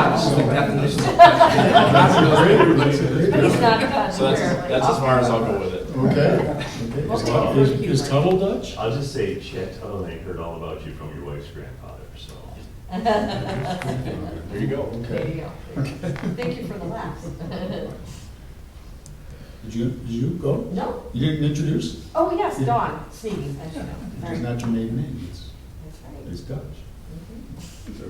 I'm not trying. You're a little punchy. I'm sorry. Barb Cooper, but my maiden name is Dutch. It's Hogelholm. Oh. Couldn't know that. Dutch. And Larry Dutch, Chapman. not much. Good to see you. Dutch, Gabriel? What? No, I'm curious. Okay, let's go ahead and jump into the questions. You're on time, not either. I know, I'm the problem here, I know, okay. All right, our first question, Mr. Scholten. What aspects of being on the Hudsonville School Board interested you enough to seek out the position? And then related to that, what particular experiences or skills have prepared you to serve as a board member? So first off, I do want to thank you all for your service. Some of you have served for many years, some for many, many years, and some for many, many years, many, many years. So thank you for that. And Dr. Vanderjack, thank you for all that you do too. I've often thought, like being a athletic director, you work first shift and second shift. That definitely applies to you too. And so I wanted to say to you and to all of you, thank you for your service. And I know it's not easy, and I know it's a voluntary position, and I highly respect all of you for taking it on. So, and if you don't mind, Mr. Hall, could you repeat the question? What aspects of being on the Hudsonville School Board interested you or attracted you to seek out the position? And then related to that, what experiences or skills have prepared you to serve as a board member? Yeah, so I would say what attracted me to the position is, first of all, just gratitude. I'm a Hudsonville grad in 1992, and I met my wife at Hudsonville. Had to wait until she was 16 before we could date. She's an 1893 grad. And then our two daughters are recent graduates, 19 and 21. And just I guess I bleed, I'm an Eagle for life, you could say. My girls are fourth generation grads on one side, third generation on the other side. And I hope my grandkids, Lord willing, someday would be fifth generation. So gratitude is a big part of it. I felt like I was just well educated, but then my girls a generation later were better educated. And I feel like they're thriving. They both just were highly cared for, and just the academic side of things. They had opportunities to take AP courses. They went into their respective colleges with college credit, and they received academic scholarships as well as athletic scholarships. I just felt like they were so well just nurtured and cared for. Learned a lot about a lot of things, and it was just so out of that gratitude is what really keeps me motivated, and then also just thinking about everything the kids have gone through recently, just throughout the world really, but my youngest, she went to school during the pandemic and went through a lot, and there's a lot of kids going through a lot of things right now. And I see a lot of negatives out there. A lot of people dragging our kids into the culture wars and into politics, and there's a lot of people that are tired. And I just want to be a uniter. I want to be somebody who can come alongside of the board, Lord willing, or just teachers, administrators, and just do what I can. And I wasn't going to run for the board because when as far as an election goes, but when I heard about this, I'm like, hey, I'll put my hat in the ring, be part of the process, and then, if it happens, it happens, and then I'll just do my best for the remainder of the term, and then just go from there. Great, thank you. And then as far as experiences, I think was the second question. So, I've lived in Hudsonville all my life. I have a lot of connections here and a lot of deep relationships. I know the community in and out. I love the school district. And even I would go so far as to say, so I'm a residential realtor, and I've been doing that for almost 25 years. And after I graduated from Grand Valley. And I learned early on in my career that I'm a Hudsonville guy, and that I'm doing my best as a Hudsonville expert because I believe in the community, and 80% of what I sell is London, Georgetown, Jamestown, City of Hudsonville. That's where I'm at. So people know me in my business. intentionally as a Hudsonville guy. And I wanted it that way because I wanted to sell homes close to my community and because I felt great about it. I guess above and beyond that, some of the skills I've learned through the years, I just, you know, there's a lot of things that can go wrong during the course of a transaction. It's a highly intense transaction for people, deeply personal. And I feel like I've acquired skills through the years, under pressure sometimes, and in conflict resolution, and then helping people get over hurdles in a trustworthy manner. So my name and reputation are intact in the community. I don't do any personal marketing at all. I've always just sold off of referrals and past clients and that kind of thing. So it's been very important to me. Okay. Thank you. I have the next question. Yeah. What do you see as current challenges facing public education and specifically our district?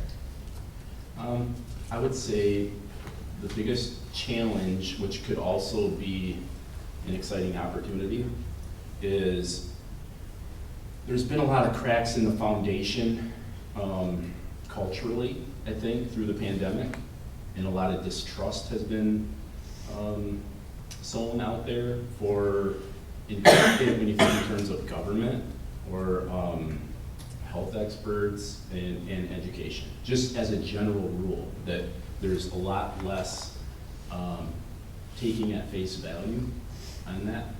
And then in regards to those leadership kind of positions, I feel like there's been a lacking in humility and then transparency. So people are just really, everybody's tired, everybody's anxious, everybody's a little short. And on the positive side of that, parents are more engaged. And that can be a positive for sure. It is a positive ultimately, because we want to be a community where we're all coming alongside of each other. We're including the parents in that process. So I'd say the biggest challenge is just regaining trust, and also I think it's really exciting because I love one of the things that I really like about this opportunity is that it's a local school district, okay, and it's not top down, you know, federal, state, this, that, and the other thing. It's, hey, we know each other, and Hudsonville is a special place to me, and a part of that is that we can be a community in what we're trying to accomplish, and we can find commonality instead of, like I said before, like the politics and the constant butting heads of the culture war. Our kids don't need to be pawns in that. People need to be selfless, and they need to think about our children and put them first. And there's so many positives in Hudsonville. When I think about this district and I think about all the friends that I have who teach here, and they send their kids here. Okay, that's a little bit unique to a lot of districts. It's like, well, I don't just work there and then live somewhere else and my kids go to school there. A lot of the teachers around here send their kids to Hudsonville because it's a destination school district. And so just local control, I love that. I love to be a part of that. I love to just rebuild any bridges that need to be rebuilt, be part of that, and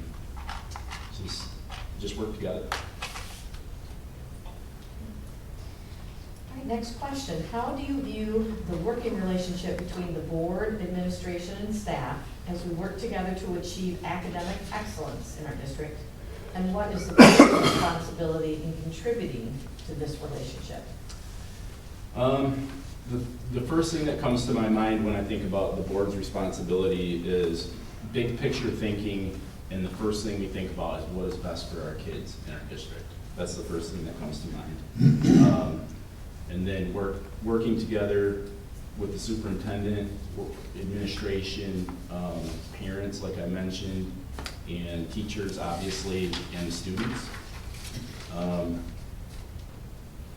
Being responsive, not dismissive, just listening to the community, listening to parents, and really kind of representing them in a sense. Oversight on the budget, and then to see continuous improvement in the district, and then also just work with and evaluate the performance of the school district as a whole and the superintendent. Strikes me as the job of the board. And then, first part of your question, if you don't mind? Sure.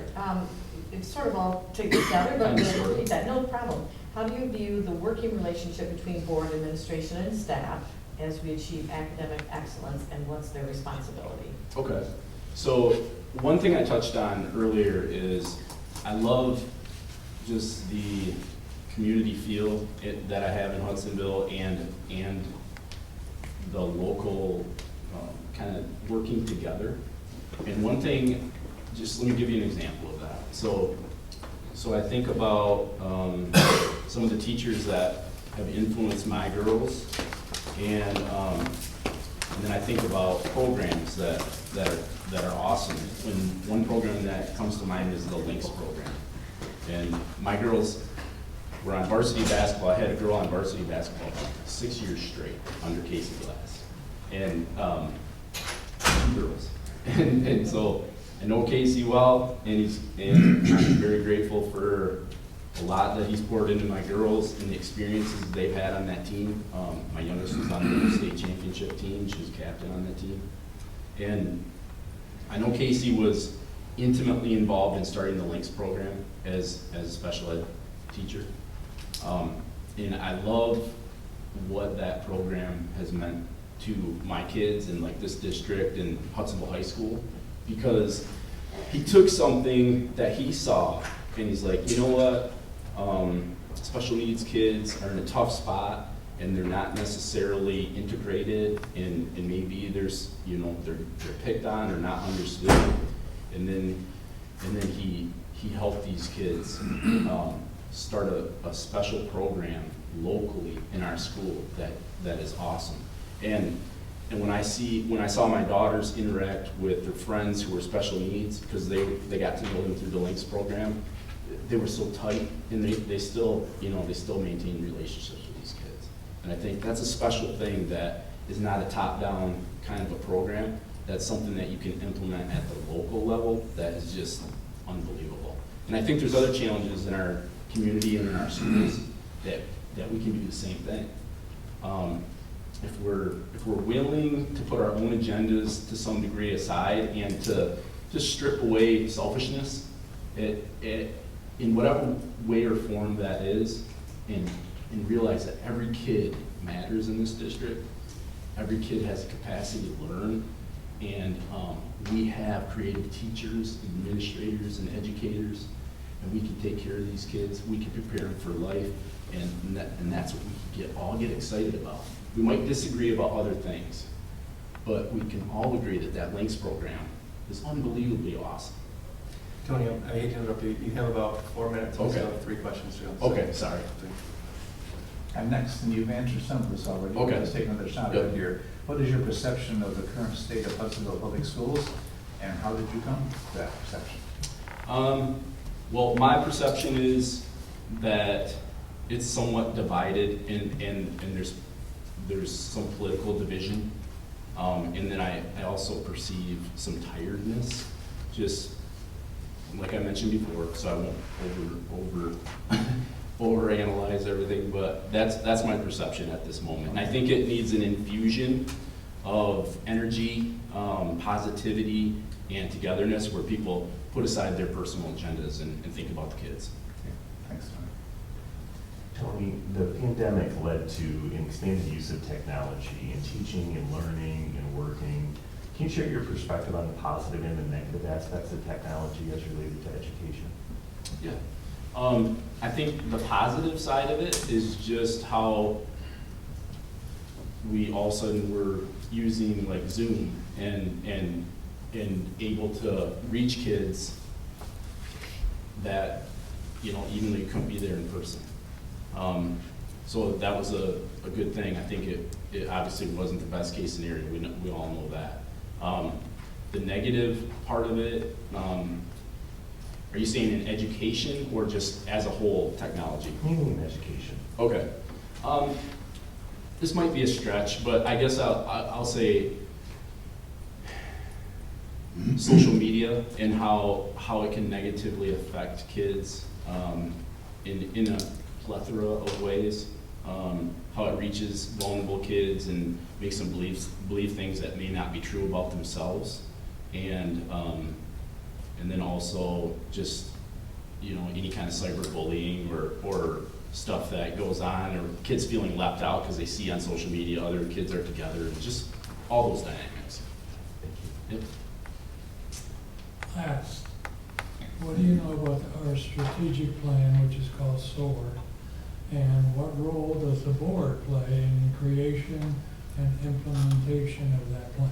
Yep. So I've looked it over just generally on the website, but I don't know a ton about it just because this did happen pretty quickly. So I don't know a ton about it. I did look over some of the information, like even that you guys signed, or if somebody signs, if they agree to be on the board, I didn't see anything objectionable there. And then, but the strategic plan itself, I haven't really had time to like go into it or in depth or anything like that, just because this wasn't something I planned on, I guess. Okay. Got about 1 minute for questions. Okay, yep, and out of consistency with other candidates, so is there a question you'd like to ask the board this evening? I think that just a practical question, like when would you expect to bring another board member on? Like how would that go? Like when is that? To fill this vacancy? Yes. Yeah, it's immediate. The board takes a vote tonight. Okay. And then that person fills the position immediately. 26th, I think. is the next Okay. one. Okay. Yeah, right, at the next public work session, yeah. So Okay. it's immediate. Yep. Like an hour. No. Yeah. I guess that's all I have so far. The only other thing I would say is, I don't pretend to know it all. And like I said in the very beginning, that I totally respect you guys and what you've been through and what you continue to do in serving our children. And then I also cheer humbly and know that I would have a lot to learn too if I was on the board and to be part of that process and to catch up on. And I actually really enjoy reading, researching, and that kind of thing, and being a part of that. So I would put the work in, and it would be my honor to do it. Great, thank you, Mr. Scholten. We appreciate you being here this evening. Yeah, thank you. Thank you.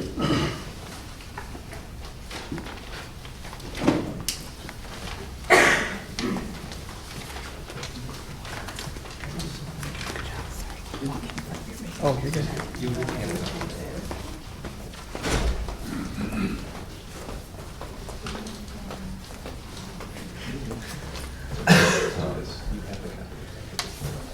Oh, okay. So it's nothing new. It's nothing to do. Sometimes they don't have the latest copy, and you want to make sure you do.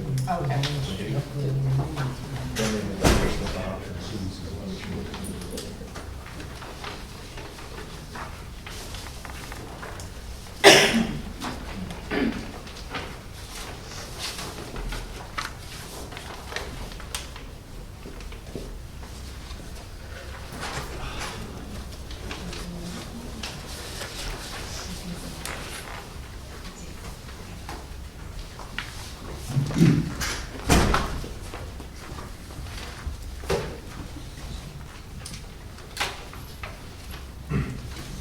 Good evening, Ms. Mitchell. Hello. Thank you for being here this evening. Thank you for having me. Yes, absolutely.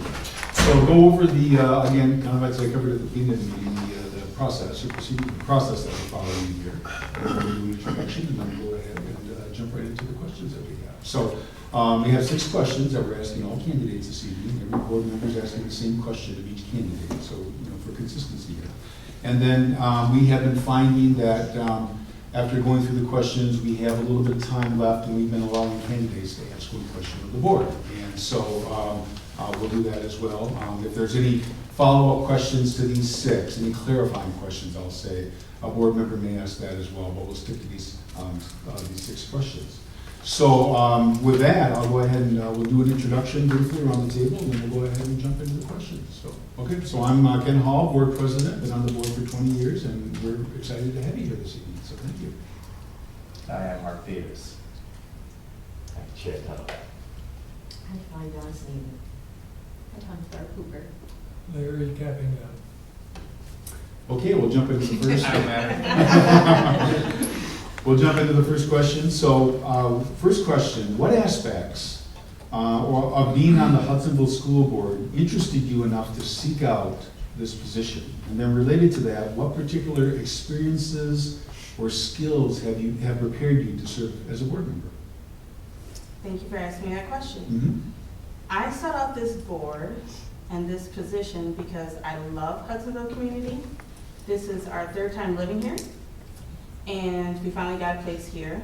And I love how much the community has grown, the education that's out there for children, the opportunities, because our girls were at Triunity Christian School, and it's a small school, so they didn't have very much to choose from. And so we're looking for an area that is similar to our values and our morals. And my husband and I decided, why not go back to Hudsonville?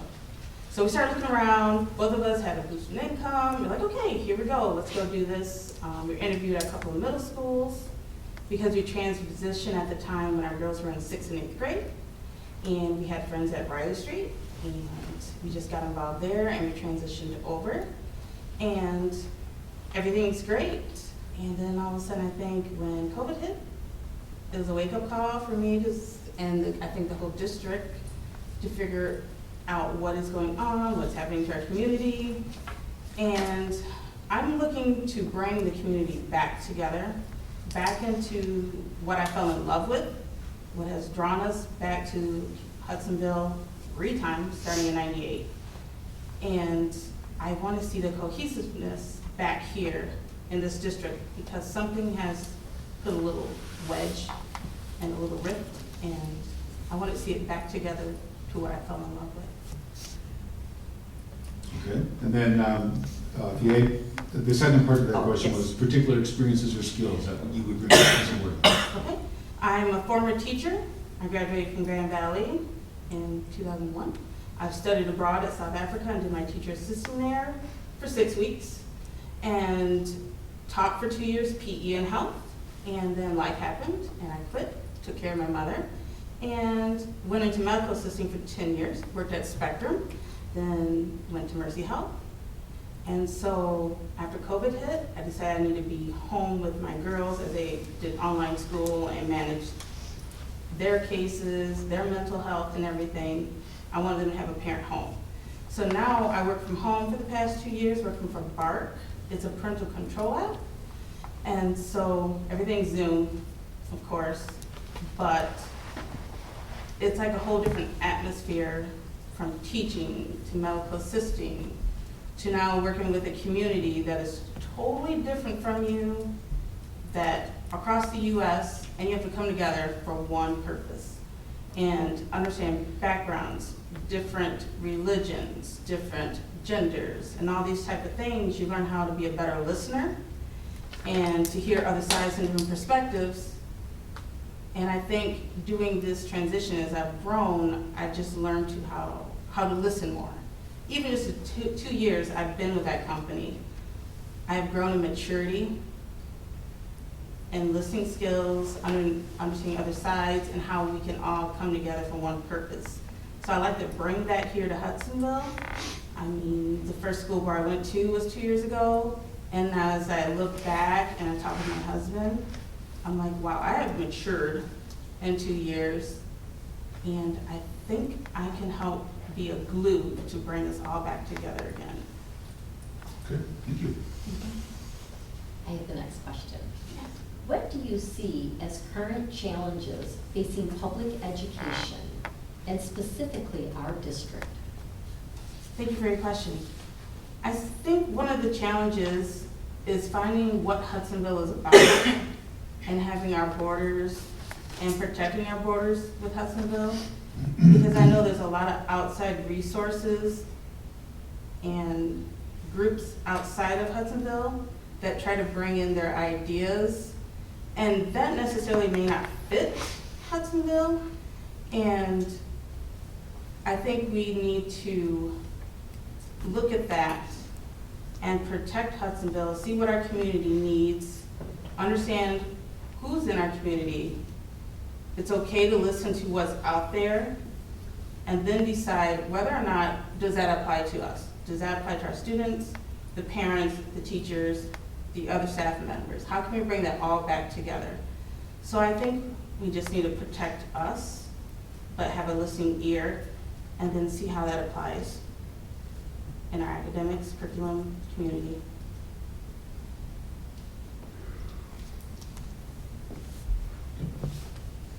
Next. How do you view the working relationship between the board, administration, and staff as we work to achieve academic excellence in our district? And what is the board's responsibility in contributing to that relationship? I think with the board, it starts with understanding the curriculum development, the community, the students' needs, the overall of the whole school system, the whole district. Then it comes down with each individual schools, with the principals and the staff there, and they have this communications dialogue back and forth with their experiences because they're hands-on. And we just hear it back, reporting back to the board. So it's like a cohesive network, a web that's weaved together. We're listening to the people who are actually interacting with everyday students, coming back to the board and saying, hey, these are our students, this is what their needs, this is what we need help with. Are you able to supply these needs because these kids need this or that in order to make their world for education better? So I think it's just a whole cohesive web and knit together in order for this to happen. And sorry, I forgot the second part. It's okay. I'm a little nervous. Totally understand, and I think you maybe had answered that, but what is the board's responsibility in contributing to that relationship? I think the board's responsibility is to help do some of the legwork, the research that's out there, take the information in from the schools that's in our district, but then also take a look at other things on the outside, like we have our borders, but we also have to look at the outside materials that's out there and see how we can make it fit Hudsonville, or maybe we might pass, or can we tweak this for us because this is what our students need. So I think it's up for the board to review the materials and see if that actually apply to our community, because I feel like there's not a one-size-fits-all. You shouldn't have just a blanket of something and say, hey, let's do this, because everyone's different. Every kid learns differently. I'm hands-on. Some are audible. So I think we need to look closely at that. Board needs to listen to that and somehow, again, knit it together and listen to each other and how we can get that implemented. And the board, I think, is the ones that can do that. Okay, my turn. You kind of touched on this somewhat already, but just to repeat, what is your perception of the current state of Hudsonville Public Schools, and how did you come to that perception? Over the past 2 years, I've been a people watcher. So I've been quiet, kind of, but I'm learning and watching, and I'm listening and hearing like certain groanings in the district. And so, like I said, I don't like what I'm seeing in our community. There's a rift, and I want to bring it back, bring all the pieces back together, and be a listening ear to figure out why there's a rift that I'm feeling that's happening, and see how the board, the building principals, the teachers, how we can fix that and get this resolved, because something's changed and not sure what it is, but I'm pretty sure we can get it back together and get that peace and that collaboration back together, and douse out that fire that's kind of trying to rage, so. Thanks. Let me ask you the next question. So the pandemic led to expanded uses of technology in teaching, learning, and work. Can you share your perspective on the positive and the negative aspects of technology related to education? Yes. Being that I caught my oldest daughter fall asleep in Zoom during, I think it was choir. I had to interrupt her and wake her up when the teacher saw me. I think it's a good thing, because that is the world that the children live in right now. They have devices in their hands. I work for parental control app. So I talk with parents all day long, and even talk with them over the phone and help troubleshoot all the different aspects that they're into, because technology is their world. Whether it's computer, iPad, phone. I think we also need to figure out how to educate parents on how to use the technology, especially Chromebooks. I personally have never touched a Chromebook, except for my daughters, or working with a parent online. But I think what I've seen personally from work, some parents don't know how to work some of the technology that these kids have.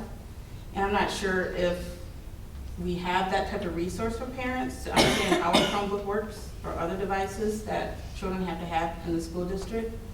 My kids are older, so I think that would be beneficial in the community for the Chromebooks. And I think that's all they have, unless they have Macs. So education there. As far as personal use, I think technology has hindered some of these minds. I can be guilty of it as well. Some parents get tired and they have that little tool there and let the kids play with it. And I think there needs to be healthy boundaries for it. It's a great resource. There needs to be some type of parental control. That's my field now. And I think education with parents on how to have those safe boundaries for like screen time, safe parameters, safe websites. If we show parents different options that are there and educate them. It's all about education, so I think it starts in the home. If you give a parent, like, here, here's this Chromebook. There are parental controls set up in Chromebook, but of course the district have their own. We try to get Vark in here at one point. But, so there's different controls in there, and if parents were to understand how the web browser works, what parameters and what things kids can and cannot get into the computer that is limited to the school. Because there are loopholes that kids can get into, because I've experienced that. And I've seen it. It's all about education, stay on top of things. It's at our fingertips. It's what the kids are into now.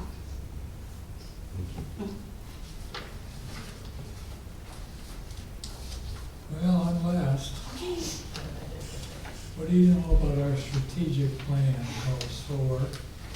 And what role does the board play in creation and implementation of that plan? That's an excellent question. I'm just gonna be honest. Please do. I'm growing and learning something every day. My senior has me pretty busy. So my apologies, I have not delved into that. I do see it on the postings, glance at it, but as far as in depth, I know it's like a vision of where we want to see our academics and stage of planning where we are and what we foresee. But down to the nitty gritty, my apologies. I'm not too familiar with that as of now. Neither am I.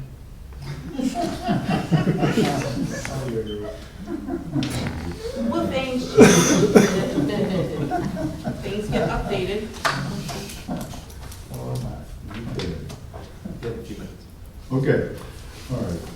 Ms. Mitchell, is there a question you'd like to ask the board? Yes, I am one of the important things for me is always about security and safety. From a medical background, I'm always like surveying the scene. Even when I was in elementary school teaching, I'm always surveying the scene. Sometimes people think I'm not paying attention. I lose eye contact while I'm actually looking at this person over there or looking at this person over here. And I am just wondering, since we're growing so much, beautiful buildings going up over at Baldwin and over here, what type of security is in place? I was trying to look online, and I see that we have people listed as, chain of command for security, but I don't see anything outside of like harassment, bullying policy. What are we doing for safeguards, like at the doors? Do we have like one passageway for the kids to enter the building? I know my kid, I've talked to her about this, she goes out to her truck after lunchtime to get whatever she needs for her next class. But what safety measures are in place? Are there certain detectors when you walk through those doors? I know you have to buzz in at this door, at the front office at the high school. I guess my concern is, unfortunately, that we have shootings and things like that and assaults happening at schools, and it's becoming way too common.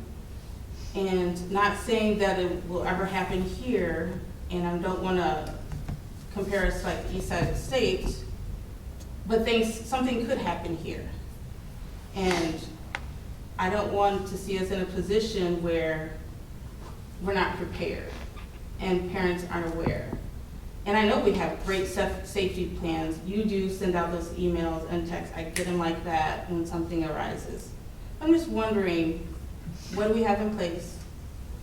Because I see an entryway that maybe it's been discussed or maybe it hasn't.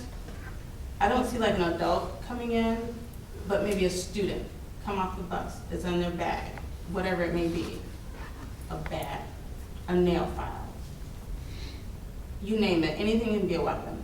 So I'm just wondering what measures are in place, especially if it's a kid with something in their backpack. How do we detect that? How do we deter that? What type of plan is in place as we get bigger? Sure.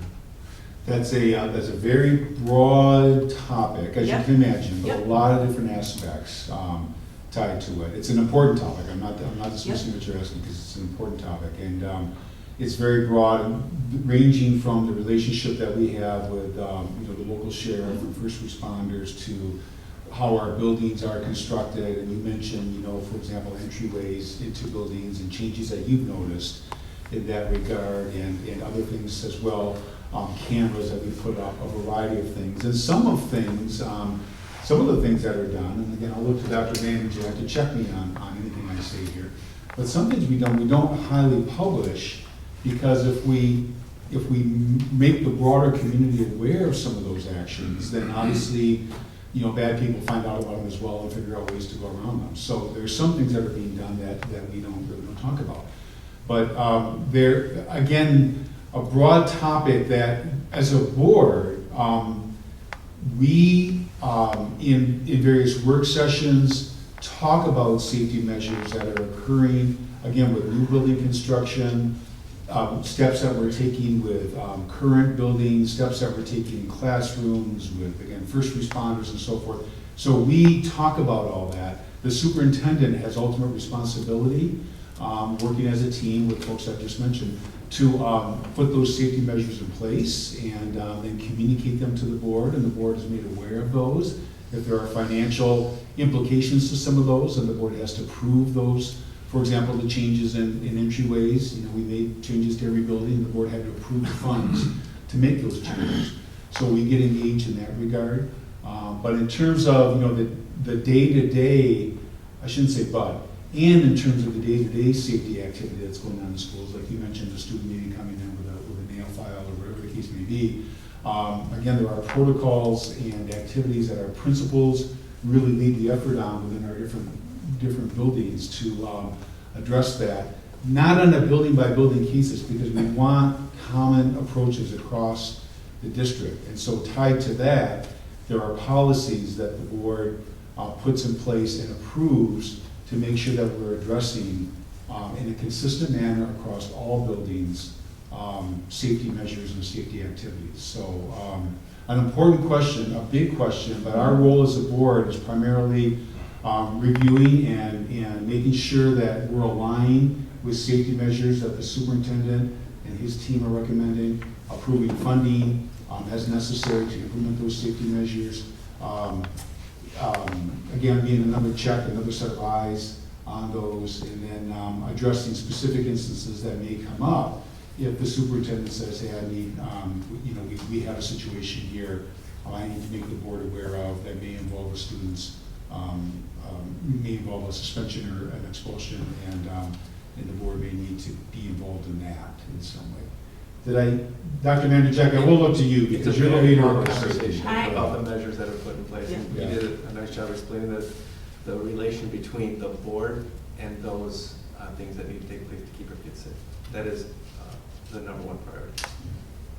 And I would encourage you, I mean, Dr. Vanderjack is always willing to sit down and talk about, more detail about what we're doing building-wise, policy-wise, and et cetera. So you're asking a very, very important and relevant question, obviously, that we want parents to understand, what we're doing and why we're doing it. So, yeah.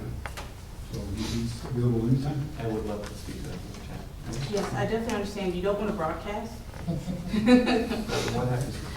So, okay, very good. We're out of time. Okay. Right, Thank you, Ms. Mitchell, for your time. We appreciate you coming this evening. Thank you for having me. Okay, thank you.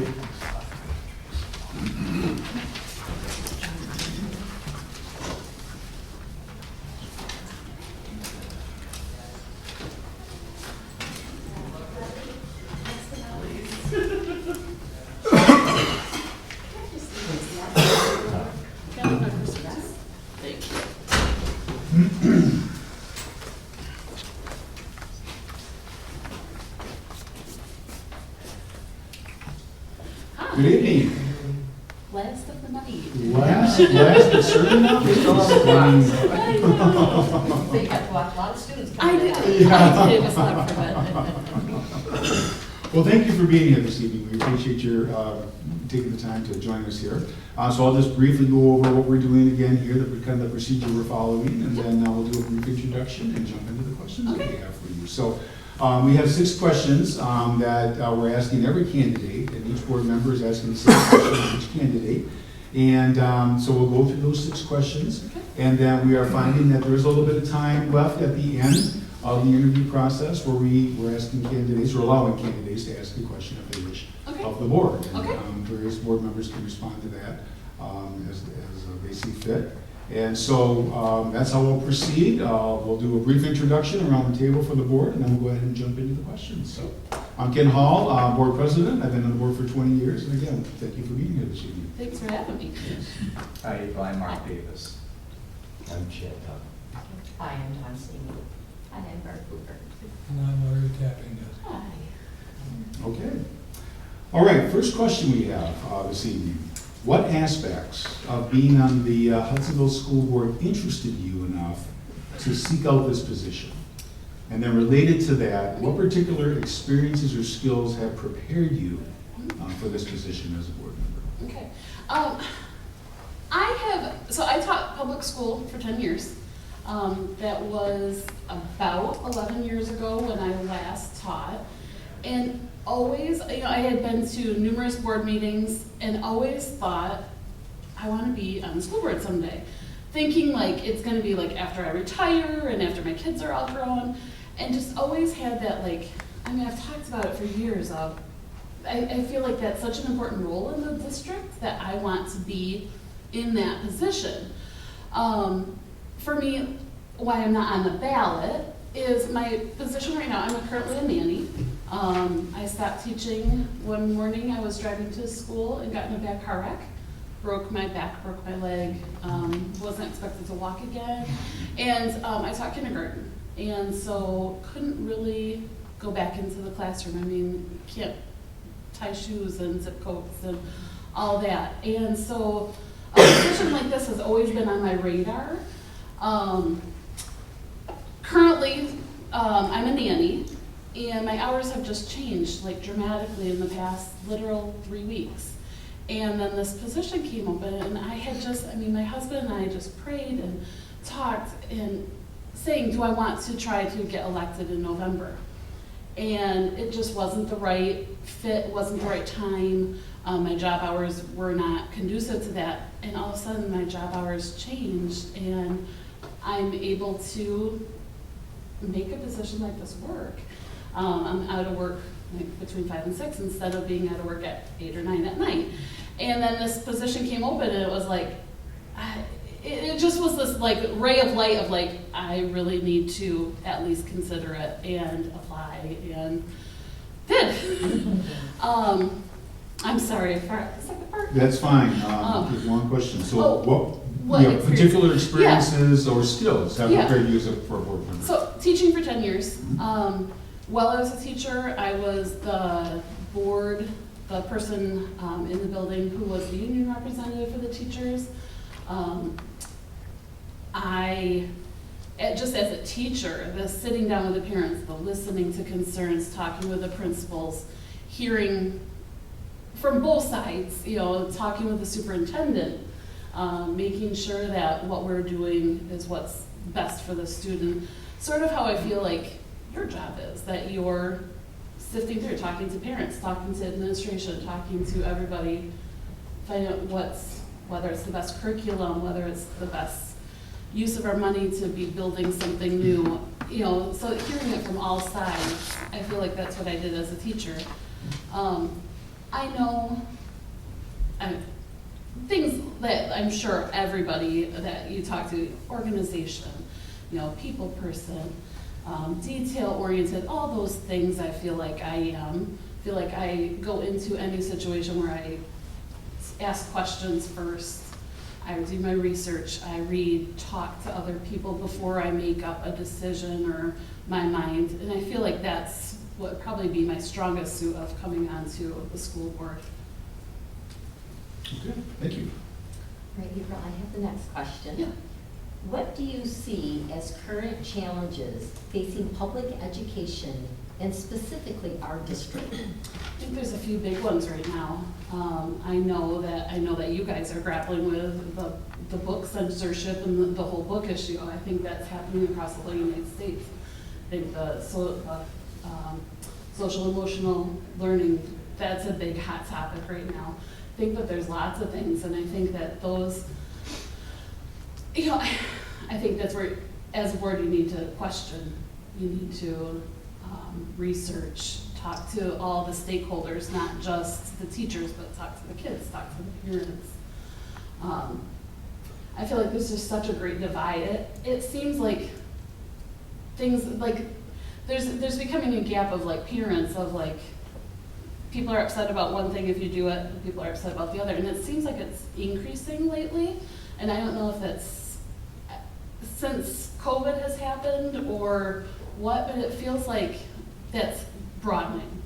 And so like as a school board, I feel like we need to help pull people back together, work as a community again, and try to come up with solutions that maybe not everybody's gonna be happy with, but that the majority of people are, and work together towards common goals.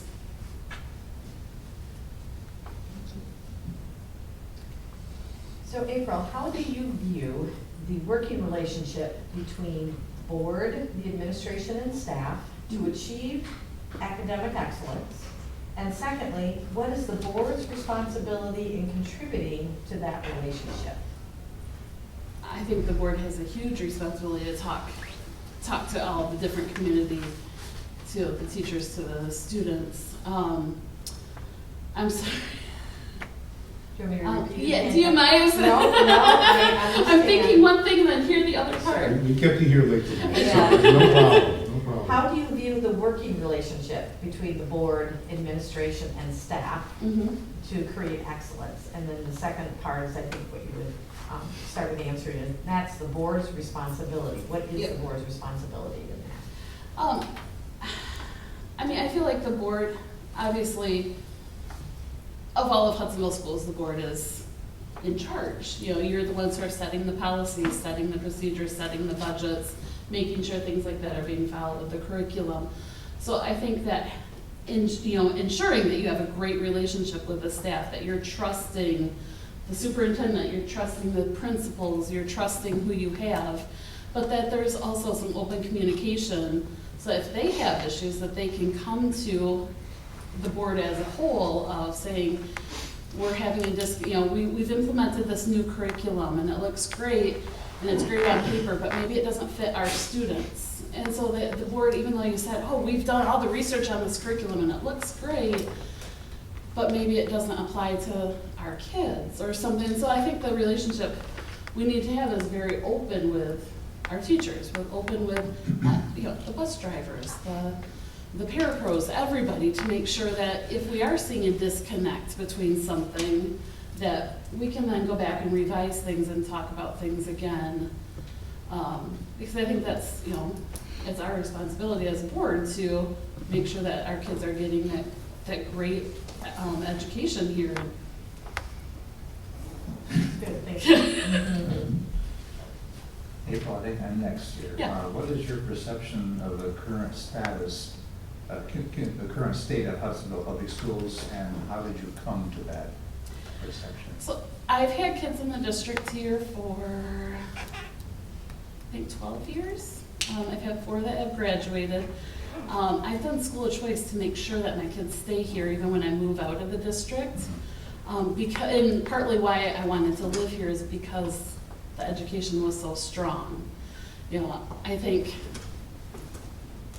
that we need to, to maintain that and keep drawing in other parents and other school of choice kids and other, sorry. That's it. Good, thank you. Well, the pandemic has led to expanded uses of technology in teaching, in learning, and in working. Can you share your perspective on the positive and the negative aspects of technology as related to education? Well, it's funny because we just found a cell phone out in the hallway, and we were like, how did some student leave this here and not realize, it's not attached to their hip?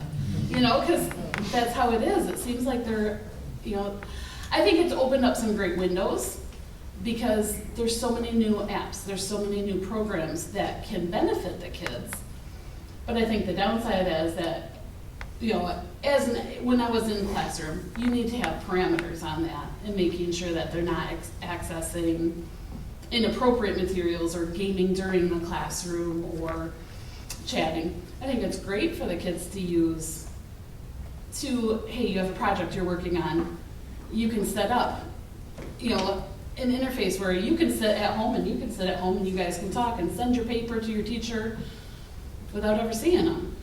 So I think there's great uses of it, but I think that, there needs to be lots of control of what programs you're accessing and how often you're accessing them. Because I think the other thing is, kids have gotten so, they have video games where it's just instant gratification, instant stuff flying at them. So then in the elementary classroom, you sit them down and I'm gonna read you this picture book, and they're like, it's not dancing and it's not singing. And so there's, you don't want to have too much, especially at the younger ages. I think they're oversensitized with it, overstimulated with it. Yeah. Last question. What do you know about our strategic plan, which is called SOAR? And what role does the board play in creation and implementation of this plan? I actually just printed some of that off to read through it again today because I wanted to make sure I was familiar with SOAR.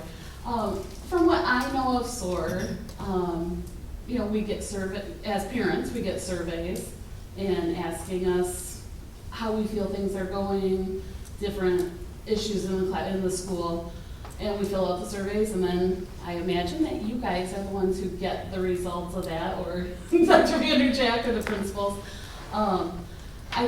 I know that you're doing the surveys, then you take the results and see where parents are interested or where the community is interested in expanding things or changing, whether it's curriculum or buildings or funding, the behavior program, all those things.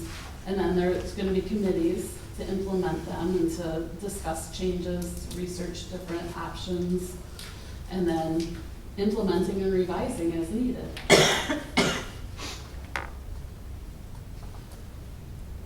Okay. How long? Yeah, that's a minute. Okay. I'm just writing my final words. Okay. All right, any questions you'd like to, or a question you'd like to ask the board that we can respond to? I don't know that I have any specific, yeah. Okay, that's fine. If you don't, we would just want to give you the Yeah, opportunity. yeah. If you don't, that's fine. I'll ask the board any clarifying questions or, you know, on any of these 6 that anybody would like to further expand on in the few minutes we have. Okay, I'm all set. Okay, all right. Good. Thank you for being you. here, Ms. Hawkins. We appreciate it. We thank you for sticking around for so long and you know, putting up with the late night here. It's So okay. we Thank you appreciate so that. much. Thank you. Thanks. Okay. You don't have to leave. Unless you need to belong. I know. Ron, you want to see if there's anybody? I think everyone's here, yeah.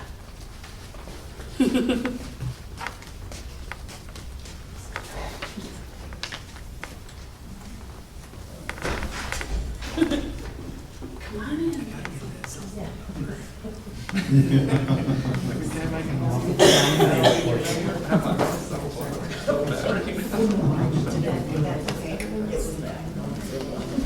So we can, it's a public meeting and we don't have to ask, No.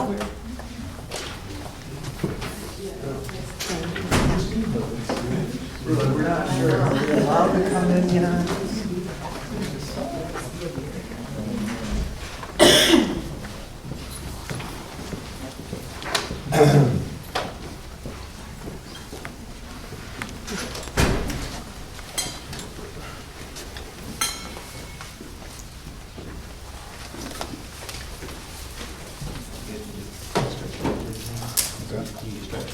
Anybody need to take a break?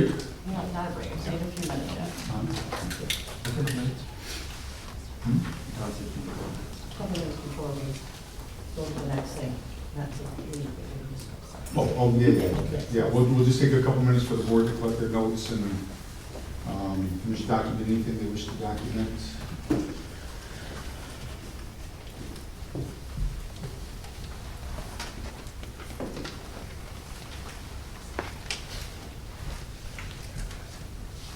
And thank you while we're doing that. Thank you all for being here this evening, for waiting and putting up with the late night. We do appreciate your time.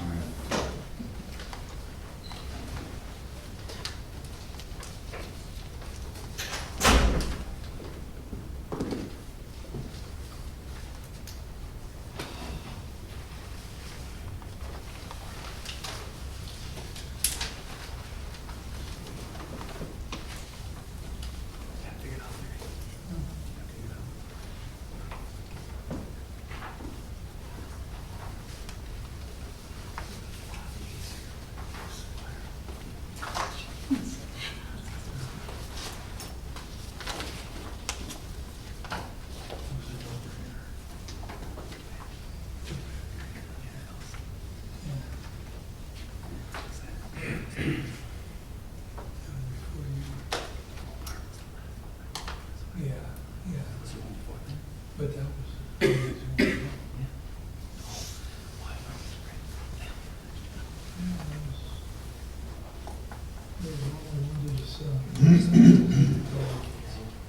Yeah, it's always easier when you're personal lives.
Should we have Robin get you another one?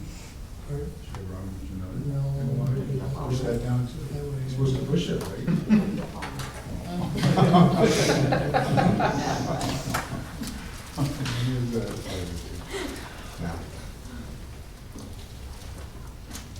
We all set, or are you still Nope, I'm good. all set? Yes, Okay. yes. Okay, so our next portion of the meeting is, again, thank you all for putting up with the late night, with the questions. You all did a great job, and we appreciate all of you showing such interest in the district, and the management and the leadership of the district as we go forward, so thank you. The next item on the agenda is the candidate nomination. Again, Dr. Vanderjack will be helping us to keep scores. As I said at the outset of the meeting, each board member will want to know first, second, and third choices to fill the position, vacant position. And then Dr. Vanderjack will tally those, and there'll be a score assigned to those that will indicate that factors in all the input, and if there's some variation or different positions that different board members have, and then we'll tally those, and we'll see who comes up on the top of that list, and then the second and the third.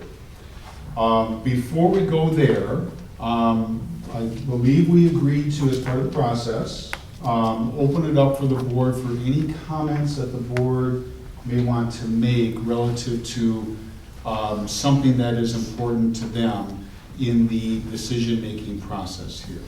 Again, doesn't have to be a long dialogue or anything, just anything that you're taking into consideration that you may want other board members to know about, be aware of, that is affecting your decision-making process. So, not necessarily about a specific candidate as much as, hey, I think this is important to the board, or I think that's important to the board. So, am I getting that right? Again, I'm kind of looking at you from a process standpoint to check me on things as well.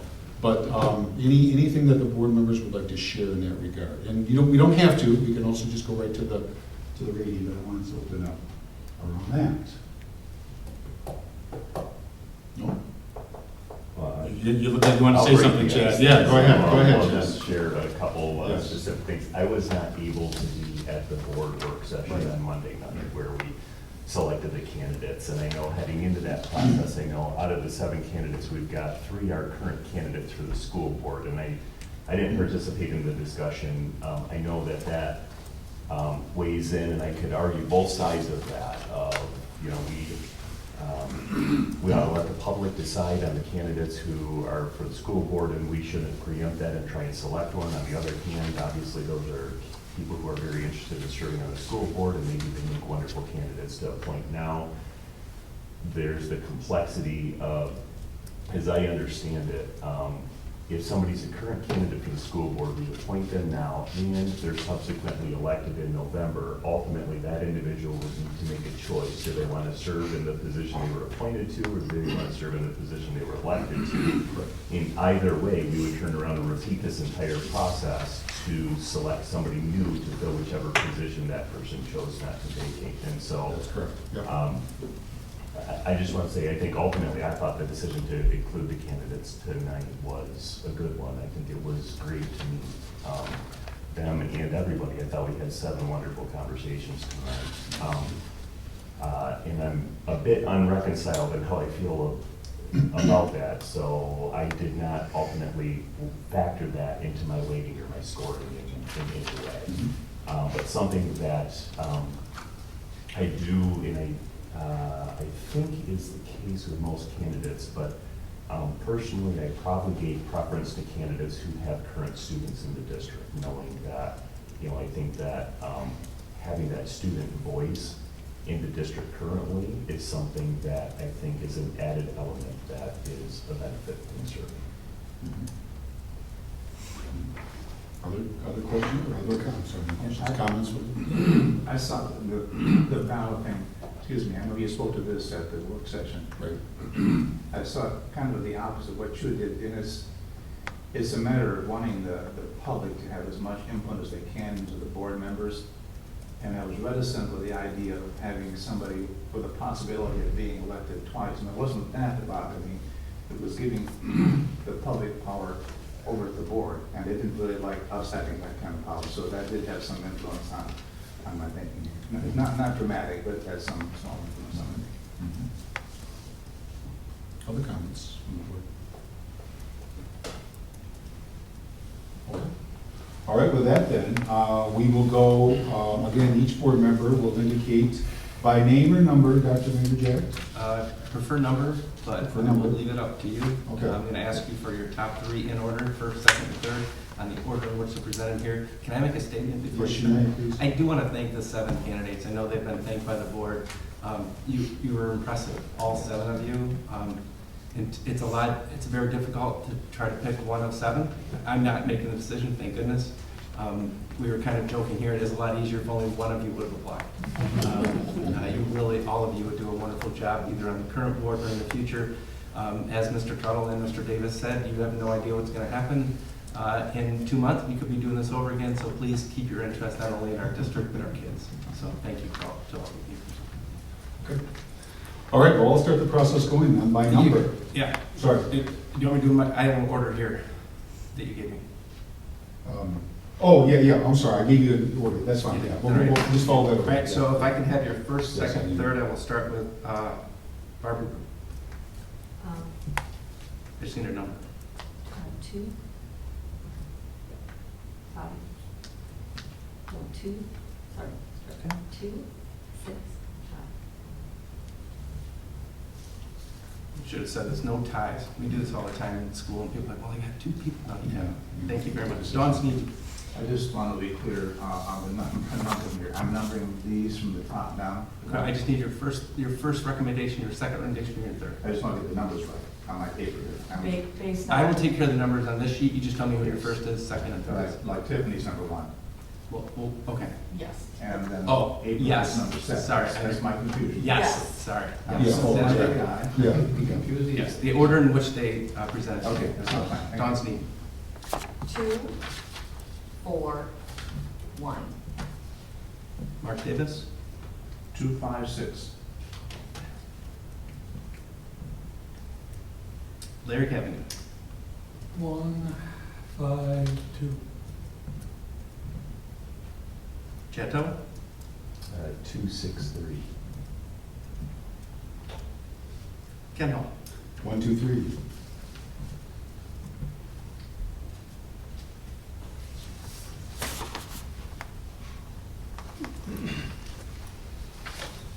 He has some math to do. He's a math teacher, so we trust him. I get it right? I trust. Yep. Which is, I think, the results, I'm sure people already calculated out. So, candidate number 2 had 14 total points. The next was candidate number 1 with 7. And then there were 2 with 5 and 2 with 2.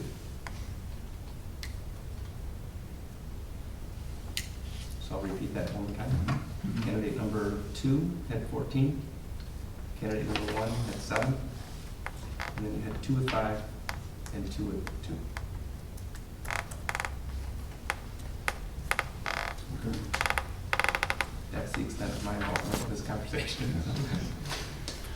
So now, again, if we had a tight cluster that we talked about bringing candidates back in for some follow-up questions, we can, I mean, we have a clear number 1, I would say. So we have a decision as a board now to make a motion to act on that particular candidate. But I don't want to exclude the board if there's some candidates, we want to come back up and ask another follow-up question or 2. We said that we would do that as part of the procedure here as well. So I'm looking for input from the board on whether we're making a motion, or somebody can make a motion and we can take a second and act on that motion and then decide to ask for the questions as well. So I need the board to provide some input on that. Seems pretty decisive here, so I would make a motion that we let Andrew do it. I second that motion. Okay, we have a first from Mark Davis and a second from Barb Hooper. We will do, any questions or comments before we take a vote on that motion? I'm just very pleased that that same number was included in all of our top 3. And I'm very appreciative of my colleagues for the homework that they've done and the fairness of the process that we've gone through. Okay. Then we will take a We'll take a roll call vote. Mr. Davis? Yes. For the motion, this is for the motion to elect, I'm sorry, Andrew as the new board member. So yes, yes, Yes. yes. Yes. Yes. Okay, we have a new board member.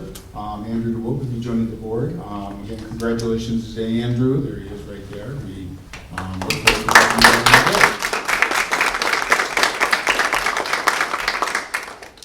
And yes, as Dr. Vanderjack said, we'll have more activity in November. And then we'll be going through this process again at some time in the fall or in January, depending on the decision. Wait, what? We will be going through this process. You shouldn't. Oh. Andrew's not running for board. Andrew's not. I'm sorry. I'm sorry. Unless My- somebody's making an announcement. I apologize. I thought he was. I apologize. My mistake, sorry. As long as Thank you for catching me on you and that. Dawn stay, it should be okay. Okay, As long as the three of you stay, I'm not the one who's making an announcement right now. Okay, yeah, did you want to cover something before we adjourn? No. All right, so we'll do a roundtable with the board, and then we'll go ahead and adjourn. So, Mr. Davis, I'm all anything? set, thanks. Okay, Mr. Tuttle. Just again, appreciation for all of the candidates. I know we went pretty fast through that decision, but the thoroughness of the responses and the love we saw for the district and just the passion we saw for the district, just thank you all for the interest. And, you know, as Doug said, I hope we all keep this in mind, and if you have interest, continue to pursue that opportunity, because certainly whether it's this election, next election, or other opportunities, what a great group tonight. Yeah. I really agree. I think you all gave us something to think about. With each one of the interviews, it's like, you know what, that's a good point. And so that's how we make each other better. We take away things that we're learning and we continue to work together. And I think what I found was so revealing is almost every one of you, as part of your letter or resume, said the word passion. And that's what we all have here. We all have a passion for our schools and for our students. And that's what's going to continue to keep Hudsonville a great place to be. So thank you very much. I agree, you are all excellent candidates, and your passion for the kids shine right through. So thank you. I know it's a long night for you. Thank you. I'm good. Okay. Unless you want to make, I know I'm not supposed to, but I do wish the best of luck to Marshall, John, Tiffany. I know you put yourself out there today in another environment that people get a chance to know you more, and I think you made yourself very proud tonight. Nice job. And best of luck to you in November. Thank you. Thank you. Okay. With that, can I have a motion, please, to adjourn? So moved. Motion by Larry Geppinger, support by Chad Tuttle. All in favor, yes? Yes. We are adjourned. Thank you, everyone.